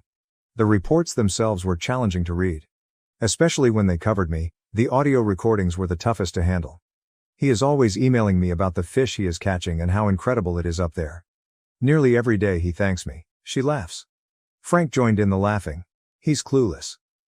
You escape from his irritation by keeping him in the dark and treating him like a mushroom. He could as well have fun right now. I'll face that geek about his charges when I get back. How dare he continually charge me of cheating? But you're momentarily straying from our marriage, correct, beautiful? Alternatively, is another woman sleeping next night on my bed? She laughed at that, really. Well, I won't put up with that even if he may be onto something. Damn it, I'm a writer. His circuits and computer lingo are holding me back with their millimeters and micro thingamajigs. About huge ideas, what does he know? Update 3. As long as my existence stayed linked to hers, none of the several ways I considered for retribution would really satisfy me. One decision remained, and I started the process of separating from her. I explained everything honestly to my supervisor. Having gone through something like this personally not so long ago, he could appreciate it. He set up a transfer for me to show up at Portland, Maine, our corporate office. I thought the concept was interesting. I knew the folks there were professional, competent, and I liked their company. I found attractions in the town and the state as well. To get half of the furniture and all of my personal stuff up north, I booked movers. I checked that my automobile was in good condition for the trip, then spoke with a lawyer to start the divorce process. Regarding money problems, Karen had a retirement account and her own insurance. I made my daughters the beneficiaries and deleted her name from every one of my possessions. For no alimony, I signed a quitclaim deed turning the house over to her. She would keep her automobile but have to deal with her own insurance. Keeping my plans understated, I intended to handle credit cards and bank accounts closer to the finish. From that point ahead, I concentrated on strengthening my will. I meant to call her to show my love and to find out how the workshop was going. Hearing her lies would help me to get more convinced that my behavior was justified. She didn't let down anyone. She reacted with fervor, said her love, and went out to dinner in less than 2 minutes. Later on, my private investigator told me Frank was right next to her, mocking gestures and knowing glances, which just confirmed my choice. She clearly saw the matter as a joke, which validated my direction in life. Later on, I decided to text her instead of calling since I wasn't sure I could control my feelings over the phone. Though in reality I sent Jake and his wife on such vacations, I would tell her about great fishing excursions. They enjoyed themselves thoroughly. Regarding his marriage, Jake made a smart decision. They promised to see me and I did pay them a farewell visit before I left. Her 6-week workshop was ending, and I finished my last assignments. I put a for sale sign from a buddy who works as a real estate agent in the front yard. She was ignorant of that aspect, but I couldn't really sell the house without her permission, especially since I had already transferred ownership to her. Her first sight upon returning home would be the sign. To help the house seem less like a house, I changed the locks. I created a copy of the PI's report and chose specific pictures from her trip, including graphic stills from the video shot taken under Frank's door. To let her know she had been found out, I left all of this on the dining room table. The movers had already relocated most of my stuff. They would keep it until I needed it. I packed just 2 pieces of luggage, a briefcase, a laptop, and a guitar. I absolutely had to have my guitar. Something so valuable could not be trusted to anybody else. Frank could be engaged with my wife, but I loved my guitar very much. Knowing she wouldn't be back until late that evening, my first thought was to leave the next morning. I would be long gone when she showed up. But the evening before I changed my mind. She could only wait and worry. I wanted her to feel the suffering right away. Along with the words "divorce you, I divorce you, I divorce you," I emailed her 3 well-selected pictures of her with Frank. I chose one picture when they were almost close on the dance floor, obviously revealing she wasn't sporting her engagement and wedding rings. The second picture caught them holding hands as they entered his dorm room. The third was a crisp face-clear screenshot from the dorm room footage. She would see these pictures, and I hoped it would ruin her last beautiful night with Frank as they furiously looked for cameras that had already been taken down. Then I turned off my phone. Leaving the house our family had lived in for many years was a mix of grief, uncertainty, and newly acquired independence. All at once it seemed like the most difficult, uncertain, and freeing event of my life. My wife basically disappeared from my life. Though I hadn't personally caused it, it seemed as though she had died, not knowing the when or the why. The woman looking like my wife was someone I knew nothing about and I wanted no contact with. I was starting over and had no idea where I might be headed. Among the great loss, there was an unusual sense of emancipation. If only momentarily, the weight of dishonesty, treachery, and belittlement was offloaded from my shoulders. The sole expense was half of my life now unreachable. Late, but my mind was racing, so I drove almost 100 miles down the peaceful highway lost in contemplation till I came to a hotel for the evening. I was hoping for a real local breakfast restaurant, not for a chain motel. I searched for something real.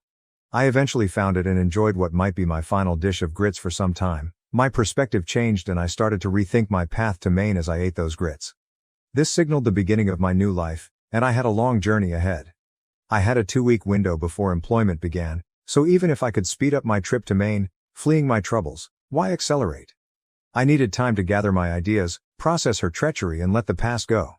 I decided to go gradually, enjoying the landscape on my northward drive and interacting with every state and its people as I passed through. My old life would give way to my new one this week.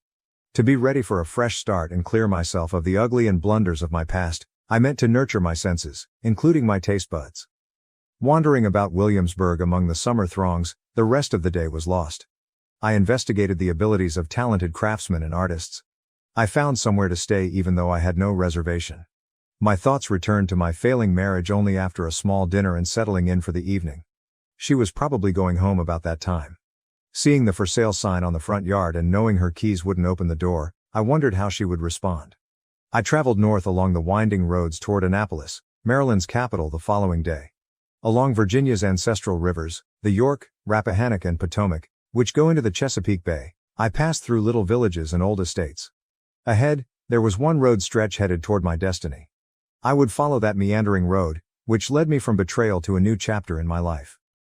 Update 4. At last turned on my cell phone, I sat in my hotel room in downtown Annapolis. It was, predictably, full with many missed calls, emails, and text messages. A few came from friends, most of them came from Karen. Despite it being difficult, I read and listened to every one of them. That was a step that was absolutely vital. Indeed, Karen was trying to persuade me that things were not as they seemed at first. She sent those texts from Illinois before going back home, then saw the remainder of the pictures and perused the PI's report. My pals were letting me know, meanwhile, that Karen was trying to find me by contacting everyone. She was looking in all the wrong places, little knowing it. Although Jake and his wife knew, I decided to deliberately keep the rest in the dark. Once I had been established, I would let them know. I knew immediately that I could not spend eternity ghostly. 2 calls from my girls started to worry me. Karen had gotten in touch with them trying to track me. As I wanted to do it in person, I had deliberately not notified them about my choice to leave their mother. I gently explained the matter to my daughters, though, since I cannot let them worry. Their mother could do such a thing, which infuriated them and made it difficult for them to believe. For this reason, I emailed them the identical images I had shown Karen the evening I left home together with the PI's report. They promised then not to tell their mother about my activities. One more missed call. My attorney told me Karen had been formally served with divorce papers. She knew now that I intended business. Frank's wife had also got a whole set of pictures, films, and audio recordings from his 6-week program. For Frank, that was a karma dosage. Driving over northern Maryland on the 3rd day of my trip, I eventually arrived at New Jersey. Well, not exactly with much enthusiasm. I entered New Jersey but stopped just before I arrived in Connecticut. Once in Connecticut, I spent several hours investigating some coastal historic towns.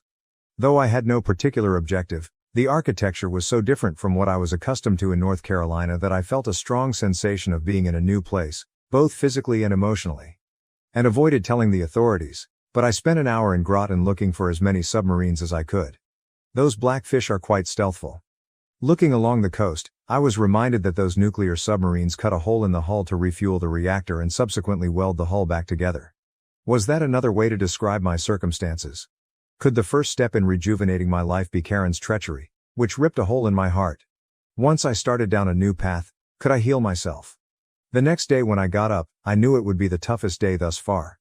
Following a filling breakfast of eggs, bacon, bread and a robust cup of black coffee, I prepared myself for a challenging chat with my eldest daughter, Claire, at Brown. The drive there took little time, and I was at her dorm about late morning. We agreed to postpone our talk a little so she could act happy for an hour or two. She showed me around the university, then brought me to the cafeteria, where she met her friends. These were exactly the kind of young men and women I had hoped she would surround herself with, friendly, attentive, and apparently supportive. I pulled Claire's roommate aside on our way out and told her Claire had a difficult day. She was supposed to watch my daughter. "Of sure, Mr. Baker," she said. "She shared it with us last night. Here among us are all her supporters." Yes, my daughter had made sensible friend choices. Claire and I stayed in her dorm room talking for hours. I showed her pictures and played audio recordings I never would have imagined to expose to one of my kids. Her feelings swung from grief to rage. "Mom would do that is beyond unbelievable. Is she the same person who raised us at all? She has become what kind of nasty person?" Though I could relate to her, at that moment I had to step in. "Claire is your mother whatever she does. And keep in mind that I, not you, she has betrayed." "Sorry, Dad, but she broke my soul family. I am definitely affected by this. I couldn't contradict that. We kept talking all afternoon, and I showed her my ideas. I urged her to get her friends together, and we had dinner at the greatest restaurant in town, or at least the one within my means. Everyone seems to have delighted in a departure from the standard dining hall cuisine. I related tales of my own college eating experiences, and I believe it helped them to see their own circumstances in a fresh light. That night I remained at a nearby hotel. The next morning I had breakfast with Claire, hugged her tearfully, and then traveled north to repeat the procedure. Claire has to have told Denise, as her response was far more under control than that of her older sister. Though less astonished, there remained dissatisfaction and resentment. She asked to view the supporting materials. I showed her. Her mother called coincidentally as we were chatting, and I sent her the universal sign for, "No, I'm not here." I shook my head, waved wildly, and copied a throat-cutting action. She knew, Denise was always the family's more level-headed member. She then accomplished something I had never seen before. She said, "Dad phoned yesterday night, did he not? Is it true you have evolved into a lady who lies about cheating on her husband and engages in multiple partner involvement?" I stunned myself. Though at the same time I couldn't dispute the truth in her remarks, I wanted to chastise her for talking to her mother like that. "You heard Mom? You stayed 6 weeks helping someone else while Dad was alone at home. Mom, was it well worth it? Was it worth going without your spouse?" Really, my daughter uses words rather brilliantly. Note to self, stay off her negative side. Not much more ground to cover. Denise told me that although her mother was primarily in tears and trying to provide apologies, my daughter was not buying any of it. Not far from the university, I later brought Denise and her companions to a Thai restaurant named the Elephant Walk. Like her sister, Denise had selected her friends deliberately, and dinner was a nice gathering. One of her friends stated, "Mr. Baker, Denise told us about what you're going through, on our way back to campus. Last night, she was rather agitated. We helped her. Perhaps you could come back here and we will treat you to the cafeteria." That made the group giggle. I mean, really, maybe we can find a better place than that. This set off more chuckles, and we laughed all the way back to her dorm. After finding a place to rest for the evening, I had breakfast with my daughter in the morning, and on the 7th day of my trip I kept on going northward. I left Boston and arrived barely 2 hours south of Portland. My priorities now were my girls rather than my soon-to-be ex-wife. I couldn't be prouder of them. They were becoming strong, moral young women. I came to see they would negotiate the approaching divorce more skillfully than I had imagined. Leaving these two incredible jewels behind with no idea of when I will see them again presented a struggle on this day. As it happens, my concerns were unfounded. Not ready to face the realities of beginning my new life just yet, so when I arrived at Portsmouth, New Hampshire, I turned west and headed for the Presidential Range and the White Mountains. I arrived in the White Mountains and ascended Mount Washington via the Cog Railway. Feeling the chilly Arctic winds that seemed out of place in the early days of August, I finally sensed a rebirth inside myself as I stood there gazing across the breadth to the lesser peaks of the White Mountains and surveyed the lush pine trees below. Though alone, at least I was tall. I had changed, shedding the obligations and regrets of my previous existence. I was then ready to welcome the fresh chapter and all its possibilities. Standing on higher ground, I was ready to start a different trip. Everything I could have wanted was ahead. I placed a real maple syrup-topped pancake order the next morning. Right now I was in maple syrup country. Years to come would find me in the same surroundings. Restless and ready, I got back into my car and headed for Portland. Arriving in the middle of the afternoon, I chose to follow up with my new manager to let them know I'd arrived. About half of the office personnel knew me already, so I was greeted warmly. It was comforting. Those were the first happy, straightforward faces I had seen in a week. Henry, my new manager, got the staff assembled for introductions. I took a brief tour of the company, but not before everyone decided where we would all eat dinner. I thought it would be a downtown restaurant, but to my astonishment we found ourselves grilling steaks in Henry's place with all the accompaniments. Though I should have savored lobster in Maine, there was no hurry for it. This was more about getting back into society and savoring some really delicious steaks and quite exceptional local beer. They asked about my story. What was a guy from the South doing uprooting his life and moving to Maine at this point? I thereafter told my story. I left off the graphic elements but gave enough for them to grasp. I might get a bit short-tempered in the next few weeks, I said at closing. Though I have a lot to process, it is not my usual attitude. If I act out, perhaps you would call me out and advise me to chill off. Now and then I could use some mild pushback. Every man put his arm around my shoulder. Every woman present unexpectedly gave me a peck on the cheek. All they said, "AB," was, "We're here for you." All they needed to say. Later that evening, I turned on my cell phone once more after getting inside my hotel room. One of each of my daughters had sent encouraging notes. I had gotten perhaps 8 or 10 extra texts from the young men and women who loved the dinner and wanted me to know they would be there for my girls, so they must have shared my number with their friends. Those young people are really amazing. Many friends kept reaching out, so I decided to get in touch with all of them and explain the circumstances so they can stop worrying. I kept my whereabouts secret, that would come later. I just explained why I had left. Though at first they were reluctant to believe it, I sent them the same 3 pictures I had sent Karen and told them I had even more damning evidence should they require more proof. I considered it, but really I couldn't think of one way to keep her from making her own decisions. Let the truth out in due course. I had tried and it had not worked. Every one of them sent me loving notes and encouragement. I told them I would keep in touch. My ideas of becoming a ghost were clearly wishful thinking. Too many people cared about me, and that is undoubtedly a good thing. I listened to the missed calls while reading over Karen's last text messages. She came clean eventually and admitted, although her confession was laced with odd outbursts of wrath. She found me one way or another responsible for her behavior and for all that had happened. That is simply ludicrous. I texted her saying I would call her about noon the next day. It has to happen sooner or later. Let's say the talk was not at all fulfilling. She moved from denial to remorse to blame.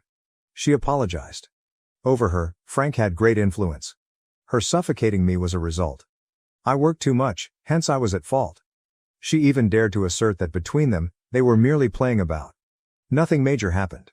When she tried to persuade me she was merely looking for her creative inspiration, I almost started laughing.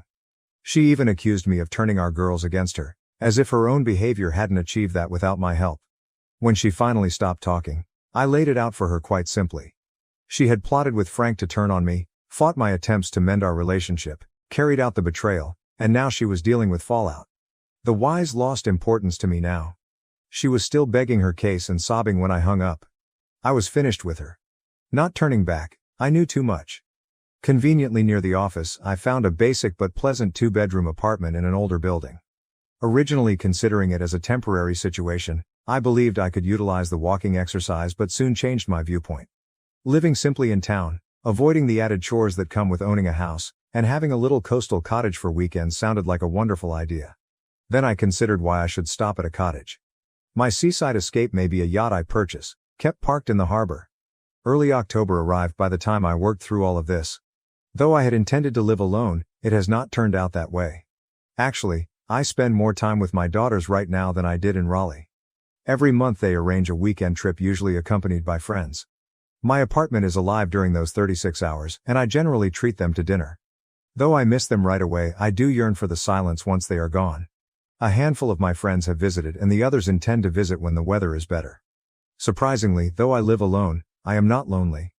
Along with all my travels, I have acquired new pals at work. The sailing community is vibrant and welcoming. I have met interesting women. I will, however, keep polite and well-mannered until the divorce is official. Karen still gets in touch with me even if the divorce will be formal soon. She would rather minimize the circumstances and never really stones. She says simply, everyone does it, it has no significance at all. It does though. The intimacy has weight, hence the dishonesty and manipulation are much more important. Though people evolve and I no longer see the use in conveying this to her. To be honest, my life is not quite apart from hers.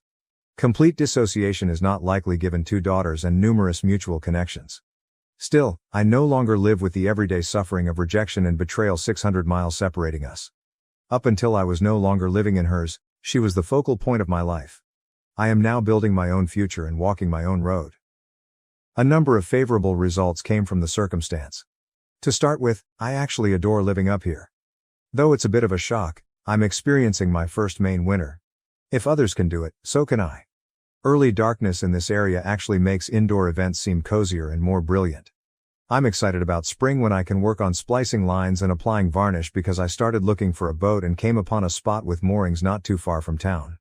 The people are real, the microbreweries are excellent, and the neighborhood restaurants are decent. There is a range of music, dances to learn, like contra dancing, and I am still finding surprises. After all, I think life will go out for me.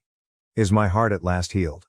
Not yet, but I have hope for the better life that is ahead since time has a way of curing hurts. Oh, and as a side note, Frank's wife appears to be as traditional as I am. She divorced him and kicked him out the house. Even worse is what is involved here. Frank and Karen are still unpublished. Wife had an affair with my stepfather to steal the $1 million mansion, but little did she know it was mine. Married 7 years to Kia, 38F, I am 38M. With our share of ups and downs, our relationship has been really normal. The downs largely resulted from my wife's belief I was overly close to my mother. She did call me a mama's boy. Since my mother passed away 2 years ago, I am not going to defend it now as she is no longer living. I'm happy I could love her the way she deserved. She had raised me alone and, even beyond her means, given me the finest of everything. Until she met Andrew 10 years ago, my mother was a single parent to me. Andrew married my mother in early 50s, having recently gone through divorce. I'm not sure what Andrew's mother saw that caused her to wed him after 2 decades of single life. Andrew vanished from me when Mom was still around. Twice a week I used to see her, but my interactions with Andrew limited themselves to polite salutations and a smile. Though I never showed Mom, I simply couldn't accept him as a father figure and don't know why. She finding a friend in her last days of life made me glad. Andrew vanished from my life and there was no doubt about his existence. Though he was still living at my mom's house, I never even visited him following her funeral. When I saw him seated with my wife, his arm encircling hers, I started to worry about him. That was not an elderly or friendly hug.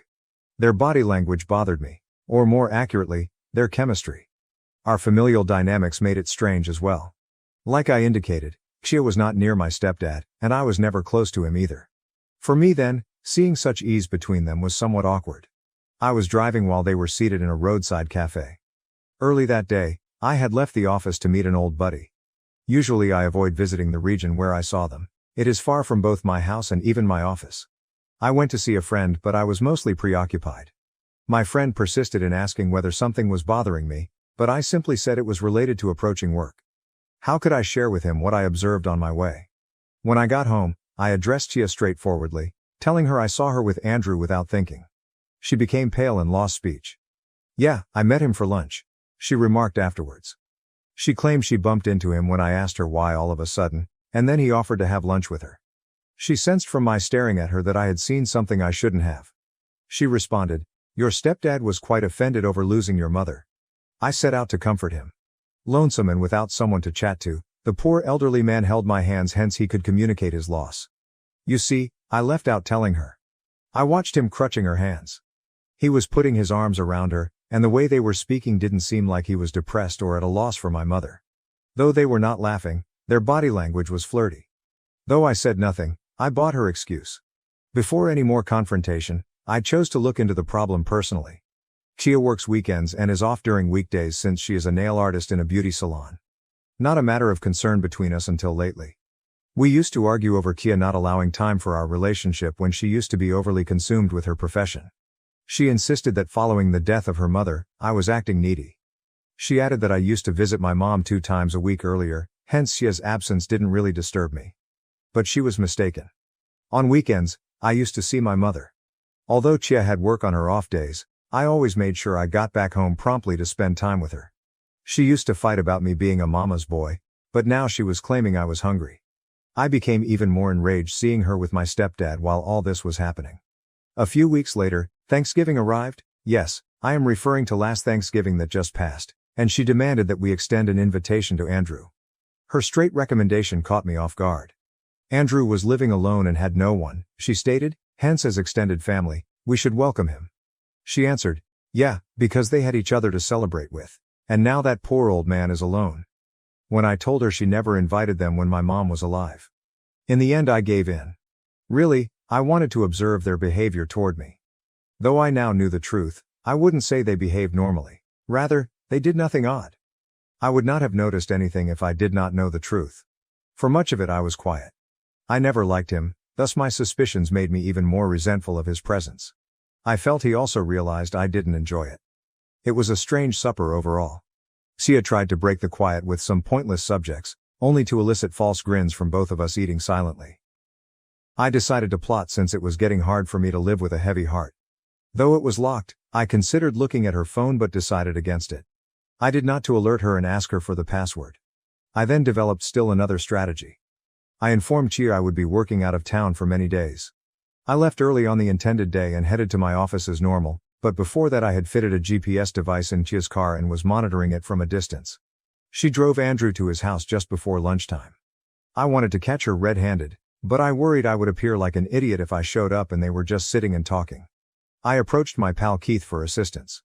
I urged him to see Andrew and shared my misgivings. It was a safe strategy. I advised him to document any unusual findings. The house lock was password encrypted, hence I was expecting Andrew hadn't updated the PIN.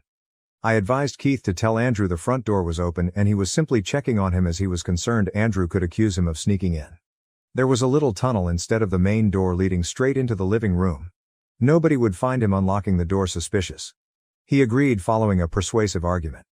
He entered but searched the corridor for them nowhere. Then he peeped in the bedroom while running his phone camera on. He had kept the phone in his shirt pocket with the camera sticking out to avoid suspicion. The two were embracing each other without clothes, he noted. Before one of them knew what had happened, he swiftly started to cry, "Sorry," and left the house. Following him outdoors, Andrew asked what he was doing there. Keith said he was only checking on him, but it's good, he would come later. Before any conflict with Andrew or Kia, he sat inside his car and headed off. But my guy is really dumb, he had the front camera open the entire time, hence nothing was captured save Andrew and Shia screaming at Keith's unexpected presence.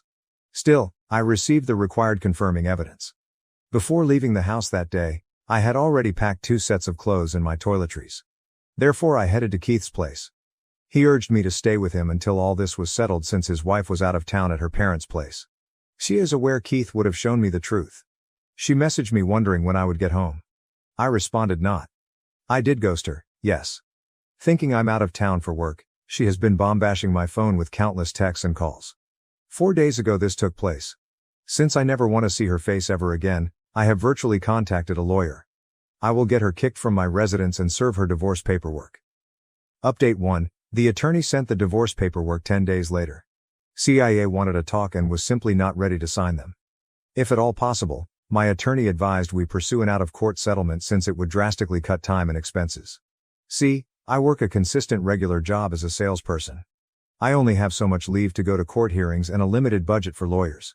I agreed to meet in the presence of the lawyer. Kia persisted in a private talk with me though, even as I headed for the appointment. I objected, but thus long as I didn't say or promise anything she demanded, my attorney urged me to go for it. He set rigorous rules: no hugging, no touching, and no confessing. Her presence made me sick. I shoved her away as she tried to hug me. She claimed everything was a misinterpretation. Reading so many cheating stories on Reddit helped me to know exactly what all cheaters say. I answered, "Yeah, certainly. You were really attempting to assist an elderly poor man from his loneliness, right?" She said it was merely snuggling and nothing else, but she acknowledged whatever Keith saw was accurate, and she wasn't trying to dispute anything. Of course, hugging naked is quite natural. But what she said next really made sense. She claimed she acted to protect our future. Really? How exactly? She said, "Your mother bequeathed all her riches to Andrew. Should he wed someone else, that woman would be entitled to it. The property belonging to your family would go to someone else. You slept with my stepdad," I continued. "For this reason. You may become my stepmother and inherit the fortune of my mother. Does this family dynamic show any complexity?" Herbs made me lightheaded, hence I hurried out of the conference hall. My attorney asked for specifics of the conversation when I returned. I gave him all I could. Though he cracked up momentarily, he was actually curious about the inheritance my mother left. Mom had left behind a house her uncle had left behind. Way beyond my means, it was a large mansion. Fascinatingly, Chia always kept her eye on that mansion. She even insisted on us moving into the mansion following our marriage. Though Chia wanted her mother to move out to my apartment while we were occupying her mansion, I was glad she wanted to live with her. I denied it. She lived here. Why should she leave? You're the only son of your mother, thus that house would come to you, Kia stated. Why not immediately move in there? This caused many of our arguments. I lied to her one day, telling her mom had willed that house to Andrew. And you see the cost I paid for my lie. Kia pursued my stepdad in order to own the house. Kia also lacked knowledge of one other bit of information. I neglected to name myself as the owner of the house when Mom passed away. Andrew wanted to live there till he felt so otherwise. Transferring it to my name would be like he were residing on my land, and I'm sure he wouldn't like that. The name transfer is costly as well, so I let it be as I was short on money at the time. I'm also happy I didn't transfer it since Sia would have been entitled to half of the house following our divorce. Alternatively, if such had been the case, she might not have slept with Andrew. Not known. Still, In any context, a cheater is always a cheater. Indeed, she was unaware that my mother had willed the house to me. She urged me to rethink the divorce. She claimed she could entice Andrew to offer her the house, and should I not divorce her, the mansion would be ours. Laughing at her suggestion, I answered, "No, thank you for the offer." "Luck with your mansion." "Smoking," she continued. "You're losing a lot with this divorce." Grinning, I answered, "I don't give a if *ck." I don't know whether she was truly that stupid or was trying to spare herself from the humiliation. Nevertheless, it makes no difference. Except for the savings in our joint account, which we divided, she understood I had no significant fortune. After the divorce was official, I felt rather relieved. Xia would never have split with me at any point if she had come clean about the mansion's ownership. And I cannot pass on that wretch my mom's inheritance. Xia buried her own grave by revealing her motivations for dating Andrew, and I was going to use that against her to send Andrew away from her life. During our divorce, I watched Andrew picking her up from court, helping her with all legal issues. I was just waiting for the divorce to pass in order to witness her reaction and break her bubble. Having done it, I'm going to destroy Xia next. Update 2. I sent Andrew the specifics of Xia's confession once my divorce was official. "You know that your mom will give you the mansion, right?" he answered. "Yes, I have her will," I responded. "But Xia doesn't know, she's going to ask you to give her the mansion." Revealing the truth was not doing him any favors. All I wanted was to bust Xia's bubble. The underprivileged girl had been fantasizing of owning my mother's property. Andrew informed me Xia had lately been subtly questioning him about his will and who would get his legacy, but he never understood her intentions since he lacked any wealth to mention. I stopped the conversation at that since I wanted no bro code with Andrew. I finally got a call from Xia. Usually I would not have responded, but this time I did since I understood what it was about. From the other line, she was screaming, "Why did you not tell me your mother willed the house to you? King destroyed me instead. I was practically guarding your property by licking the ass of this old man." Her insults were coming from a place of hurt, hence I was merely laughing at them. I said, "Thanks so much. Good luck with your gold-digging approach." I hung up the call and blocked her then. She contacted me once more from an unidentified number a few days later, perhaps from the phone of a friend or coworker. Andrew had split from her, she told me. He discovered she was with him only for inheritance somehow. And he dumped her since the truth surfaced. He regarded her as avaricious. Andrew turned against her even though she maintained she was helping him deal with loneliness. Her truth had already come out, so I wonder why she was still trying to pass being a devout woman. I answered cynically, "Yes, you have slept with everyone selflessly only for the sake of others. You hardly have any underlying intentions at all." She said she was dating Andrew for my benefit, to get the mansion for me. Now she said she was merely trying to support Andrew through grief and loneliness. Indeed, she possessed a really clean soul. She persisted there as well. She made every effort to reach and attack me. Sometimes begging, other times gaslighting me to get back together. She showed up to my residence, my workplace, and even some frequent public venues I visited. Unbelievably, she even tried to corner me for a talk when she visited my gym. Though I disregarded her as though she were a stranger to me, it was a hell of a nightmare. Technically, she was a stranger since our divorce was done. Update 3. Though my history returned as soon as I moved the mansion's ownership to my name, I felt this story was finished. God knows what her house obsession was about. Who wouldn't want $1 million residence to their name, really? I'm not sure though, how long it would take her to come to terms with reality. 6 months into my divorce, I made the decision to change the name of the mansion. I hadn't done it before, as I indicated earlier, as I lacked the savings for the ownership change. I could save for the transfer in 4 to 5 months now that I was separated and my spending had dropped significantly. I told Andrew about it before I applied for the transfer. Once I learned about his affair with Xia, he was no longer residing in the house. I asked him not to leave, but he answered that he would remove his last items from the house, and he did. He assigned me house administrative duties including locking system maintenance. The documentation did not arrive for a few months. I had the house painted in the meantime. I had those cleaned as the pool and the grass hadn't been maintained for a long time. I had no touch with Xia, and based on our most recent talk, Andrew had also broken off with her. Her showing up to the estate during one of the cleaning days confused me then. When I missed there, the housekeeping manager called to let me know a woman had descended and was prowling about the premises. She told them she was my wife when they tried to stop her from entering, so they laughed. Yes, correct. They thought she was a trespasser based on her sensations of the walls and interiors. She was in fact. I said I had no wife and requested them to kick her out. They followed orders and then confirmed by phone that she had left the house. Not a prize for guessing if she showed up at my house. Yes, she did. Saying I had abandoned her when she did nothing wrong and that her motives were pure, she was screaming and wailing. I advised her to, instead of showing up at my place, get therapy and investigate a mental facility. I refused her demand for me to let her inside to chat. I shut the door squarely in her path. Update 4. On my mansion land, I have also placed a restraining order against Shia. She had not been violent, hence her odds of sneaking into that location or damaging it were limited, but yet I didn't trust her. I had to act in order to protect the rights of the new house occupants. I wished Shia not to cause needless disturbance for them. Until now, it has been seamless. I hope I will have to update this thread further. Shia's chapter should finish so I may continue with my life. Am I the asshole for wearing an over-the-top outfit to my friend's birthday party and overshadowing the host? Original post. Before I begin, English is not my first language, so apologies for typos, bad grammar and punctuation. I'm also on mobile and using a throwaway just in case. So last Friday night my 24M friend, we'll call him Peter, celebrated his 28th birthday. His coworker, that is what he refers to her as, April, offered to organize and host the party. The dress code was, as she put it, your gothic best.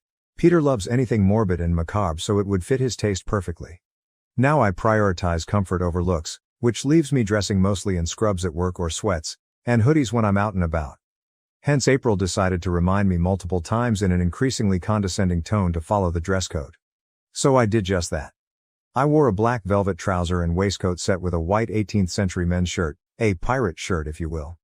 All of these items I made completely myself. From drafting the patterns to sewing the shirt completely by hand and adding an embroidery moth across the back of the waistcoat. Now, to the party itself. I ended up arriving later than most people due to being held up at work longer than expected. I warned both Peter and April about it. Peter said it was no problem at all, but I better show up, and April left me on red. So I arrived 40 minutes late, greeted April, congratulated Peter and gave him his gift. Mocktails were drunk and pleasantries were exchanged. Over the course of the night I got a lot of compliments on my outfit, and my craft skills were a topic of conversation several times over the evening. It also didn't really help that when someone asked me where I got the suit or shirt from, Peter would loudly tell them all about how I made everything myself. I remember being spun around a couple of times so people could look/touch the embroidery in the back. Everyone had a good time, or so I thought. Over the weekend, April and her friends ended up bombarding my phone and any social media that they could find with absolutely nasty messages. How I was an attention seeker, how desperate I came across, how I absolutely ruined the party April had been planning for weeks, how dare I steal attention away and overshadow Peter and April. You get the idea. I feel like I'm going a bit insane. Overshadowing anybody was never my intention, especially my friend at his own party, and I don't think that I did. But all of these comments are making me rethink my choices. So am I the asshole here? I really need some outside perspective. Relevant comments. Peter is behind this. I doubt that it's the case. I have known the guy for 10 plus years and he never had a problem with people overshadowing him. He is not insecure, and if he's got a problem with someone's actions he'll say it. He wouldn't send his coworkers' girlfriends to harass a person on his behalf. Commenter, NTA. April has a thing for Peter and sees you as a threat. She's going to find ways to criticize you and tear you down no matter what you do. OOP. I guess it also didn't help that Peter kept his hand on my back for most of the evening, and when he got absolutely wasted put his face in my hair.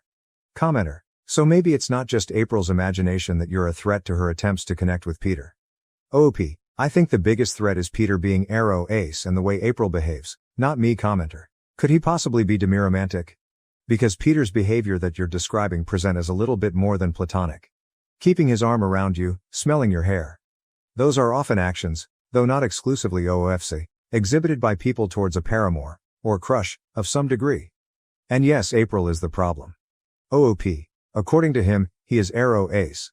And he wasn't smelling my hair, more like rubbing his face on the top of my head. He says it's because he likes how my hair feels. He plays with my hair often enough, and when he gets a little too drunk he faces plants into it, though he did it mostly back when we were in uni. Knowing him, it could just be a texture thing. The others liking the outfit. At some point I ended up with like 4 very drunk people rubbing the moth's body. I made it from faux fur, and by extension my back with their fingers. Was a weird experience to say the least. The outfit, I had help when it came to drafting the suit from someone who actually knows what they are doing. LOL. The shirt was made from a bunch of squares, so no problems there. The embroidery is all split stitches and faux fur for the body of the moth. I really made it sound much more impressive than it is. OOP is voted NTA update. This morning showed Peter the post and all of the messages from April and co. Never heard him be this angry. Said he'll deal with them. Turns out April is a pathological liar and had been telling everyone in the office that Peter and her are in a relationship, but are keeping it low-key. She also was taking pictures of him every time she walked by his office and showing them to her friends as proof. So her friends thought that I was trying to steal her man. They aren't even co-workers. She just greets clients at the front desk at the firm Peter works at. Peter ripped her a new one. Their boss, April's uncle, ripped her a new one. The co-worker she lied to ripped her a new one. April ended up throwing a tantrum, and the police were called. The results? April is currently on a 48-hour hold. Peter is moving to work from home full-time. I apologize to April's uncle, mom and a few friends and co-workers. My husband wanted an open marriage, but it backfired. Now I'm happier without him.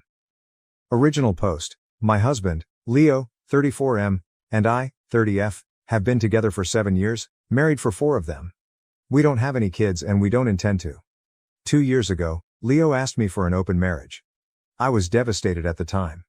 I couldn't understand why he didn't just want me. I couldn't even comprehend the idea of sharing him either.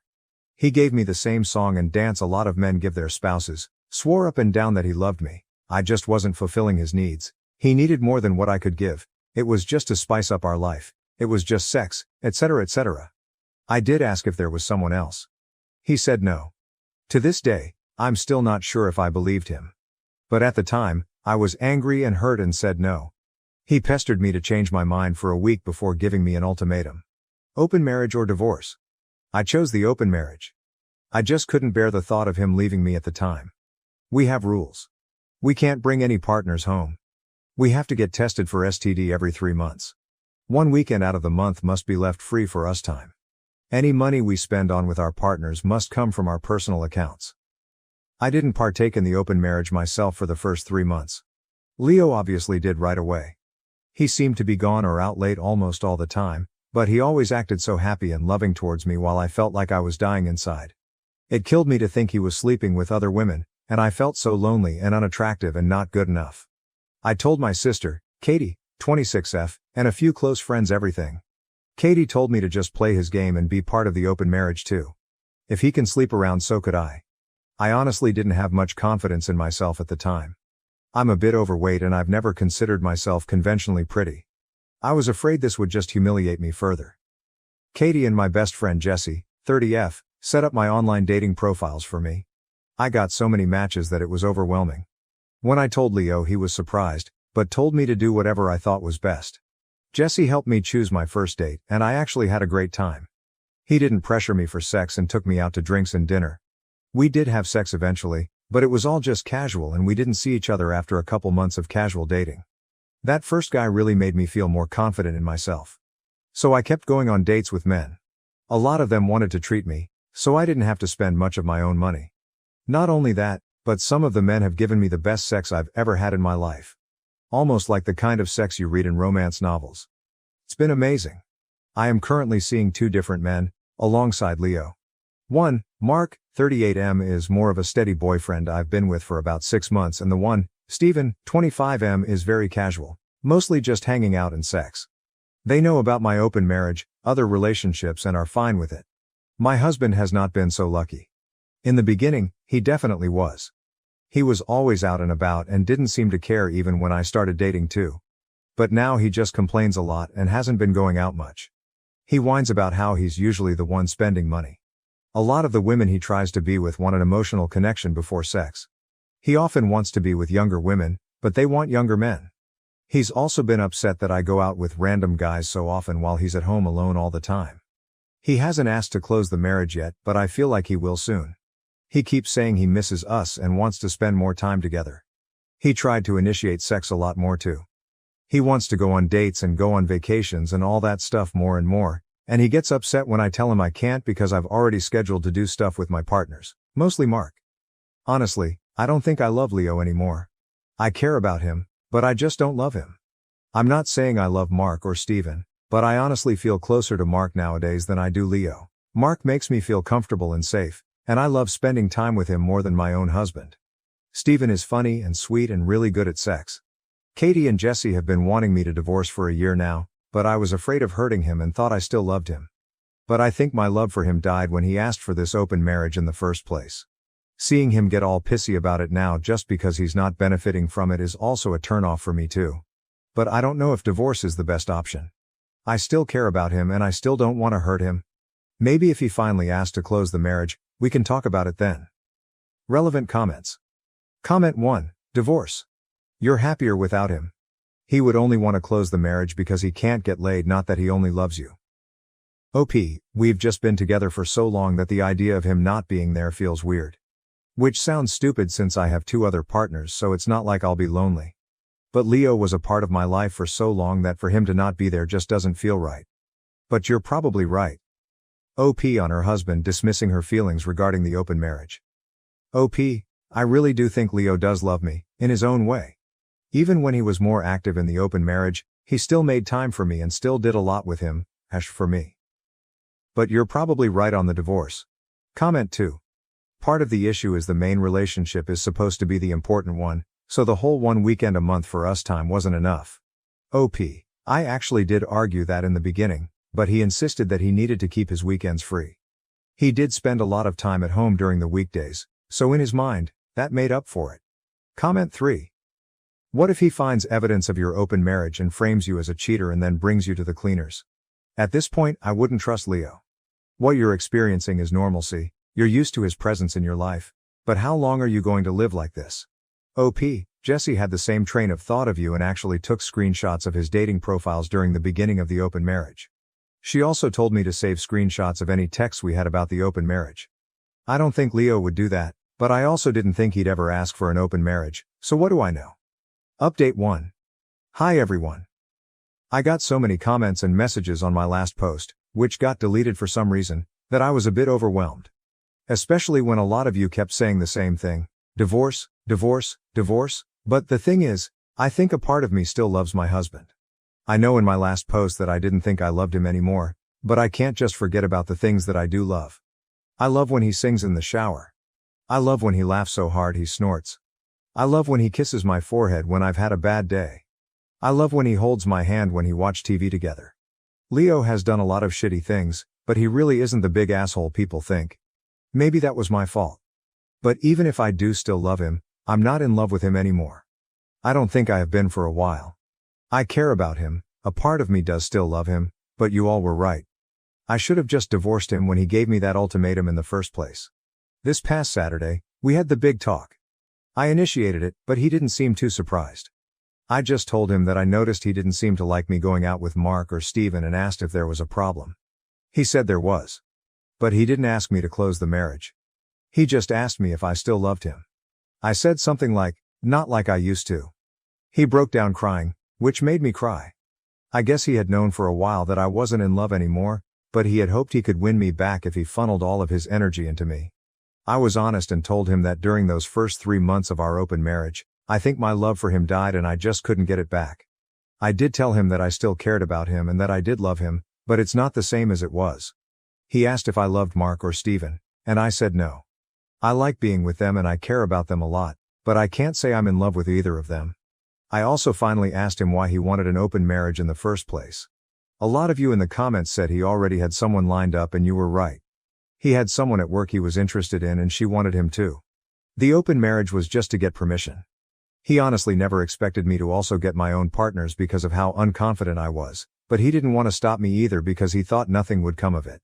He didn't really like me seeing other men, but he knew it wouldn't have been fair to tell me no when I gave him permission first. I guess Mark and Steven made him insecure because I was spending so much time with them on a regular basis. The open marriage was just sex on the side for him. He only did hookups and they never lasted long. He genuinely always just loved me. But he thought I was falling in love with my partners and he was losing me and wanted to win me back. We cried a lot and talked a lot. We've decided to get a divorce. Since the house is in his name, I'm going to move out and live with Katie for a while. He told me I didn't have to and I could stay until the divorce was finalized, but I just can't. It's too hard to even look at him sometimes.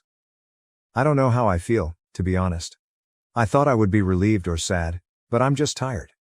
I wish I could have been like you all wanted me to be, clapping back or being sarcastic and snarky or rubbing it in his face, but I don't feel like I've won anything. I just feel lost. Relevant comments. Comment 1. I'm wondering if maybe the other woman ended it so now he was back to what he was comfortable with, his wife. He went and had his fun, and when that died out, he was not left with a wife waiting for him at home. OP. He and his co-worker were only sleeping together for maybe a month. She fulfilled his kinks that I never liked indulging in. That's why he was with most of his partners, because I wasn't interested in his kinks. Comment 2. He stepped out of this marriage first and tried to have his cake and eat it too. The thing with open marriages is that you can never count on how emotions will change. Sex is a very intimate action and many people will develop emotional connections. Those connections come at a price. He placed a bet and he lost. At least he's man enough to acknowledge it and own up to it. There is no easy answer. OP, I wish you healing OP. Thank you. Leo just thought the open marriage would be a way for him to get all of his kinks he couldn't do with me, because I wasn't into it. He knew how unconfident I was. Which wasn't because of him. A lot of people seem to think that he eroded my self-esteem, but he didn't. We can thank my mother for that, but that's a whole other can of worms. So he never expected me to partake in the open marriage either. Comment 3. So he never expected me to partake in the open marriage either. So basically, while he asked for a mutually open marriage, he expected it to be only his side open and then got hurt that reality didn't meet his expectations. OOP, Leo admitted that he did only expect his side to be open. He was never going to stop me from opening my side, but like I said, he didn't think I would. TBH, I don't think I would have either if it wasn't for Jesse and Katie pushing me and making profiles for me. Update 2. Hey, it's been a while. It feels like both a lot and nothing has happened. I still have a lot of feelings, but I'm also just really tired. Leo and I are still in the middle of our divorce. It's been as amicable as a divorce can be.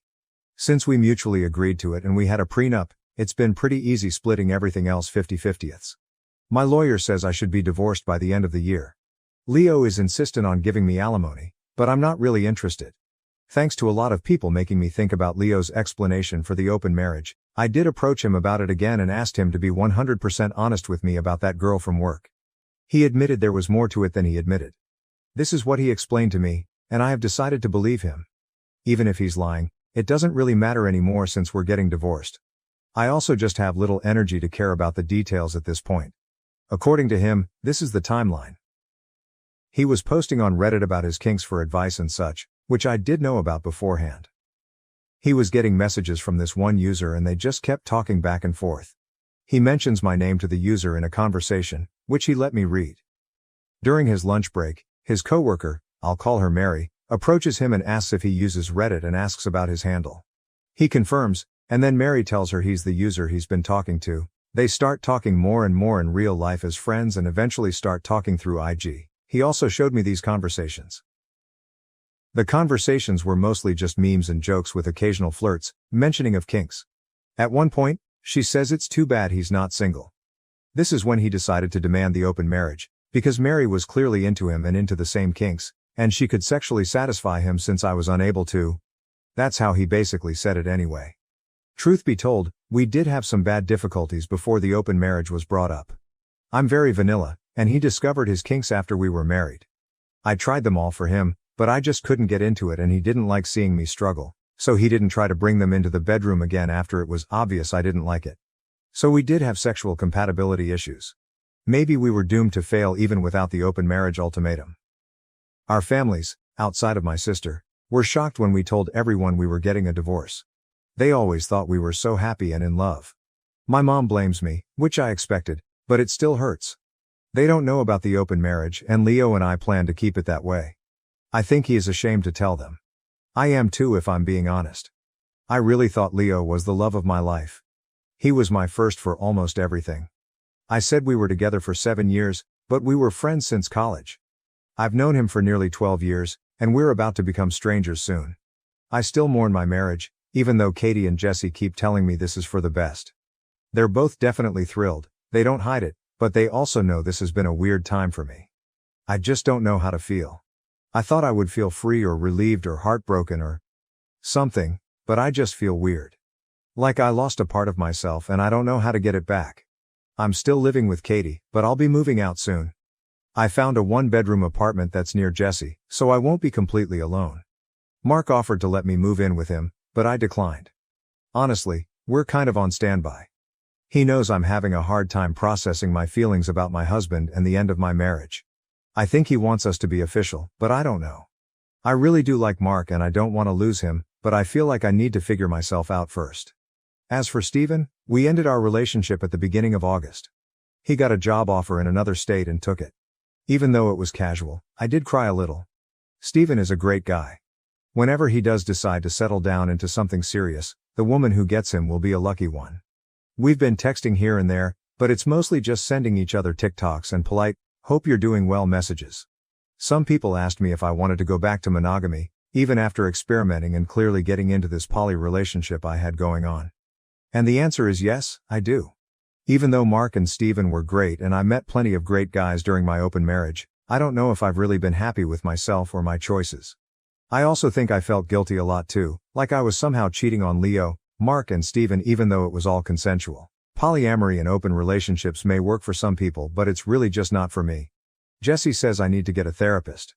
I have tried looking, but finding a therapist that's both available and seems like a good fit is a pain. Hopefully I can find one by the time the divorce is settled. I also want to figure out what to do about Mark on my own. I don't want to lead him on and give him false hope. Maybe we should take a break, or maybe I should tell him to just break up with me. He should find his own happiness without worrying about me. Relevant comments. Commenter. You're numb. It happens when you lose your partner and you're grieving, and under a great deal of stress. I think Reddit as a whole takes divorce really blithely, but I read once that divorce is one of the most stressful life events, right after death of a loved one. And I'm slightly curious. You say your family is shocked that you're divorcing, because you seemed so in love, but the fact that your friends are delighted you're leaving your husband tells me that they've witnessed some not so great relationship dynamics. OP, Katie and Jesse were the only ones I told about the open marriage, so they're glad it finally ended in divorce. None of my other friends or family members know. Commenter, I've read all of your posts, and I don't know why you're still protecting your ex by not telling people what he bullied you into doing. He had the girl all picked out and wanted your approval so he could cheat. Tell the damn world. I would. You have nothing to be ashamed about. Don't let your mother put the blame on you. You need a therapist who will help you build your self-esteem. OP, I just feel embarrassed I let it get to this point, I guess. I probably should have just gone with the divorce when the ultimatum was first issued. Commenter, I'm glad you are healing. It sounds like Mark wants more than you can give him right now. Focus on healing and finding out who you are outside of this marriage. It's sad that your STBX ruined a loving marriage for kink sex. I'm glad you are divorcing. You deserve better. Definitely get therapy. It will help you navigate the next part of your life. After 14 years, I discovered my son wasn't mine. My wife left for his rich biological dad, but in court, my son revealed a shocking truth about them. It never occurred to me that I would be authoring a piece like this.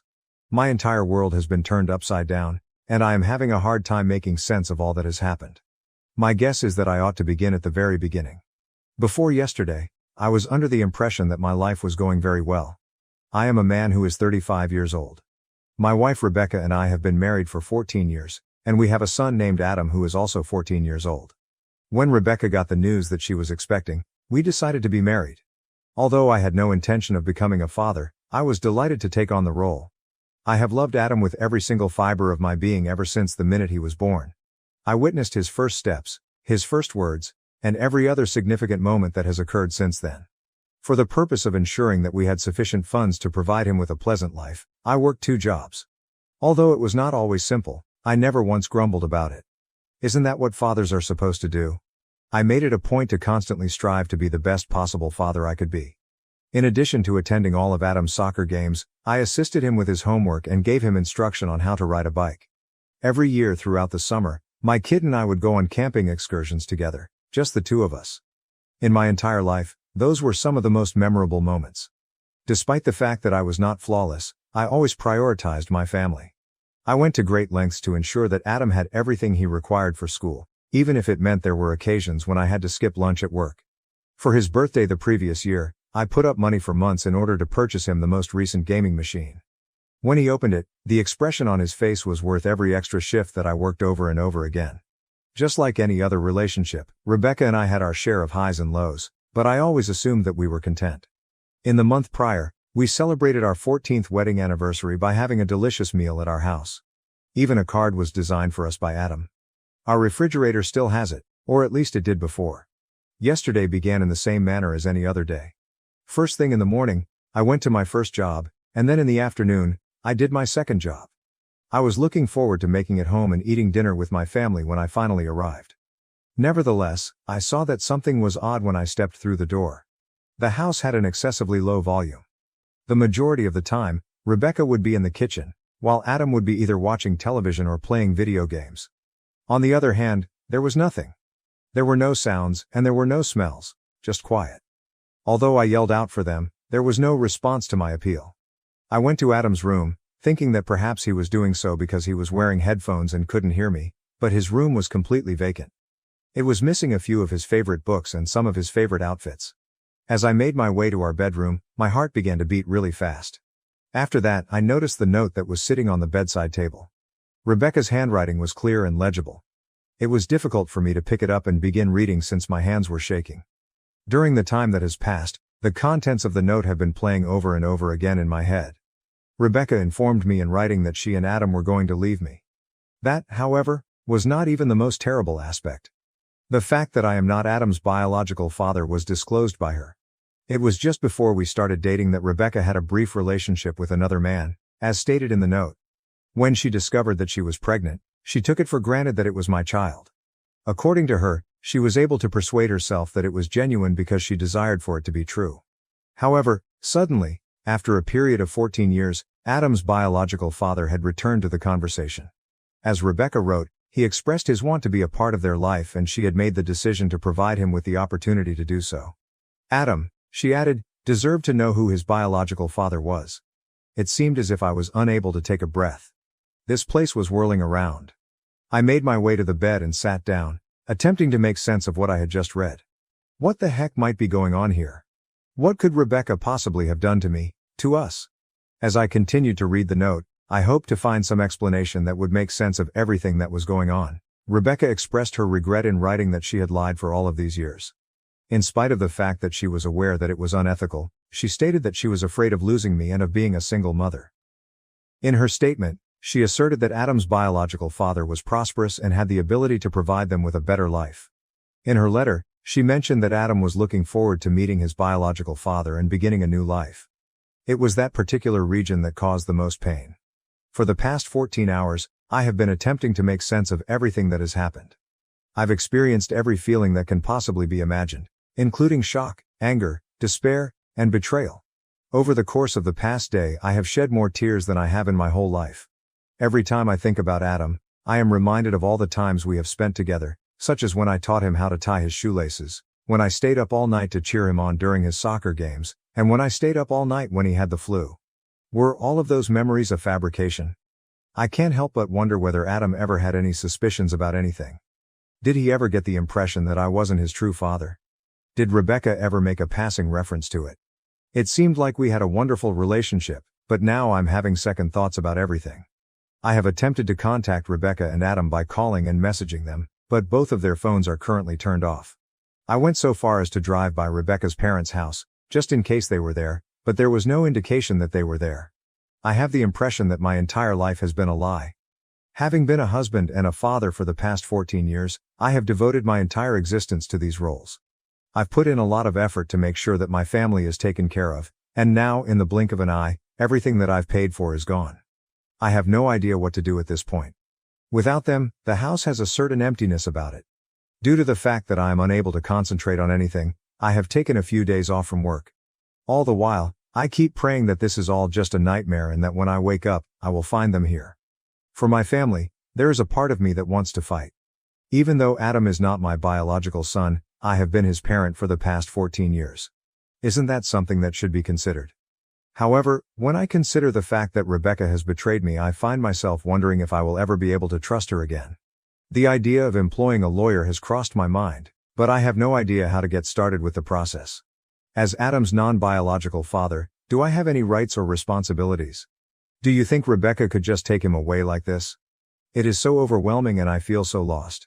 I have also contemplated making an effort to locate them, but I am unsure whether or not this is the appropriate course of action. Do I have the authority to interfere with Adam's desire to be with his biological father if he is truly interested in doing so? Not only does the idea of never seeing him again make me feel sick to my stomach, but I also want him to be content. Rebecca has been dishonest with me for all of these years, and I am furious with her. Her sudden departure in such a manner, without even providing me with the opportunity to discuss the matter, has left me feeling upset. On the other hand, I am primarily devastated by Adam. Be damned by biology, he is my actual son. For the past 14 years I have loved him and reared him. Is it possible to simply delete that? Despite the fact that I am humiliated and ashamed, I have considered making contact with Rebecca's family or others who are acquaintances with us both. Because I have been ignorant of the truth for all of these years, I feel like an idiot. What if they were all aware of it but chose to conceal it from me? Considering everything else that is going on, I don't think I would be able to accept that treachery. There is a portion of me that feel resentment at Adam's biological father as well. Where has he been for the past 14 years? It is unclear why he chose to return at this time. Had he been aware of Adam from the beginning? There is no way for me to acquire answers to the many questions that I have. Like you, I'm worried about Adam. He is abandoning all he is familiar with, including his home, his friends, and his school. Is this really the direction that he should go in? In addition, what about this man? Who is his biological father? Describe the kind of guy he is. Does he have the same love and concern for Adam that I have? Without them, the house has a certain emptiness about it. No matter how hard I try, I just can't seem to force myself to enter Adam's room. His dirty clothing is still in the hamper, and his soccer trophies are still sitting on the shelf for him to admire. They appear to have hurriedly fled, abandoning a significant portion of their lives in the process. As a result of my lack of knowledge of other options, I am creating this post. Does anyone else have any experience with something similar to this? How are you able to deal with it? What are the chances that I will be able to develop a romantic connection with Adam in the years to come? I appreciate you taking the time to read this. Simply letting everything out, even if it's to complete strangers on the internet, can be a little bit of a relief. I never imagined that I would find myself in this predicament, yet here I am. It's possible that life might change in a moment and you never know what's going to happen. Update. Since it has been a few months since my last article, I felt it was important to bring you all up to speed on what has transpired. First and foremost, I would like to express my gratitude to everyone for their support throughout what has been the most difficult period of my life. Kind comments and sound counsel meant more to me than you could possibly know. I received divorce papers from Rebecca not long after I made my original post. It came as a surprise to me when I saw it in black and white, despite the fact that I had anticipated it. At that moment, everything seemed so conclusive and so true. After the initial numbness subsided, I came to the realization that it was necessary for me to actively defend my rights as Adam's father. Without putting up a fight, I couldn't just stand by and let them keep him. I chose to call a lawyer. Financially, it was difficult, especially with Rebecca and Adam gone, but I knew I had to do it. I came upon a respectable attorney ready to handle the payments with me. Given that I'm not Adam's biological father, he cautioned me from the beginning that it would be an uphill fight, but I was resolved to try. The court system was cruel, far more than I had anticipated. The biological father of Rebecca and Adam, David, seemed to have endless means. Given David's reportedly great riches, things got even more challenging for me. Hiring a strong counsel, it soon became evident they would be playing dirty in court. Rebecca and David presented me as a lazy parent unable to support Adam. They brought up my 2 jobs and twisted it to suggest I was never around. They discussed how David might provide Adam with a better life with private schools and luxury trips. Friends of theirs even said they had witnessed me ignore Adam or treat him angrily. I thought I could be in a dream. All I had done out of love for my family was being turned against me. Turning 2 jobs into support for them became neglect. The camping trips Adam and I enjoyed were written off as cheap holidays. Their response appeared to cover everything, and I was beginning to lose hope. Though my attorney gave his all, we were outgunned everywhere. David's money seemed to change everything. Expert witnesses speaking on the value of biological ties were present. Child psychologists testified about how Adam might be better off in a more steady financial environment. They seemed to have covered everything. I got ready for the worst, maybe losing Adam permanently. It was nearly intolerable to consider never seeing him again, of someone else raising him and being called dad. There were evenings when I couldn't sleep. I would lie awake and consider all the events I would miss. Then though, something unanticipated occurred. The court decided Adam himself wanted to be heard. I trembled. And if Rebecca and David had turned him against me? Suppose he expressed wanting to live with them. Hearing Adam declare he wanted me no more made me wonder whether I could manage. I hardly could breathe when Adam stood up. But what followed turned everything around. Adam added, "I want to live with my dad, my real dad, the one who raised me," straight ahead toward the judge. What I was hearing defied belief. Adam continued by saying that he loved our camping vacations, that I was a wonderful parent and how I always made time to assist him with his homework, even though I was exhausted from work.